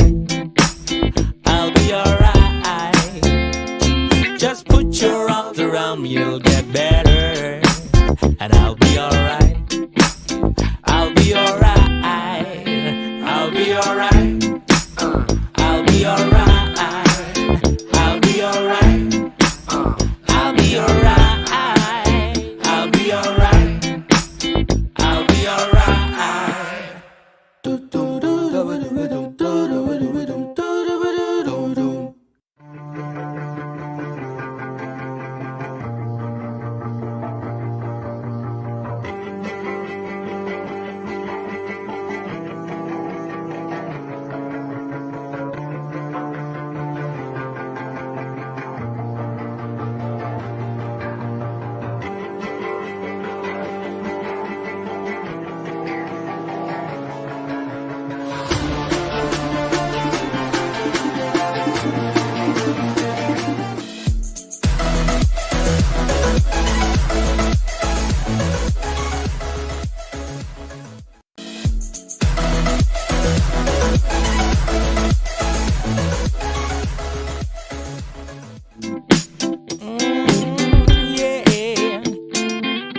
Got the weight of the world on my shoulders, but I'll be alright.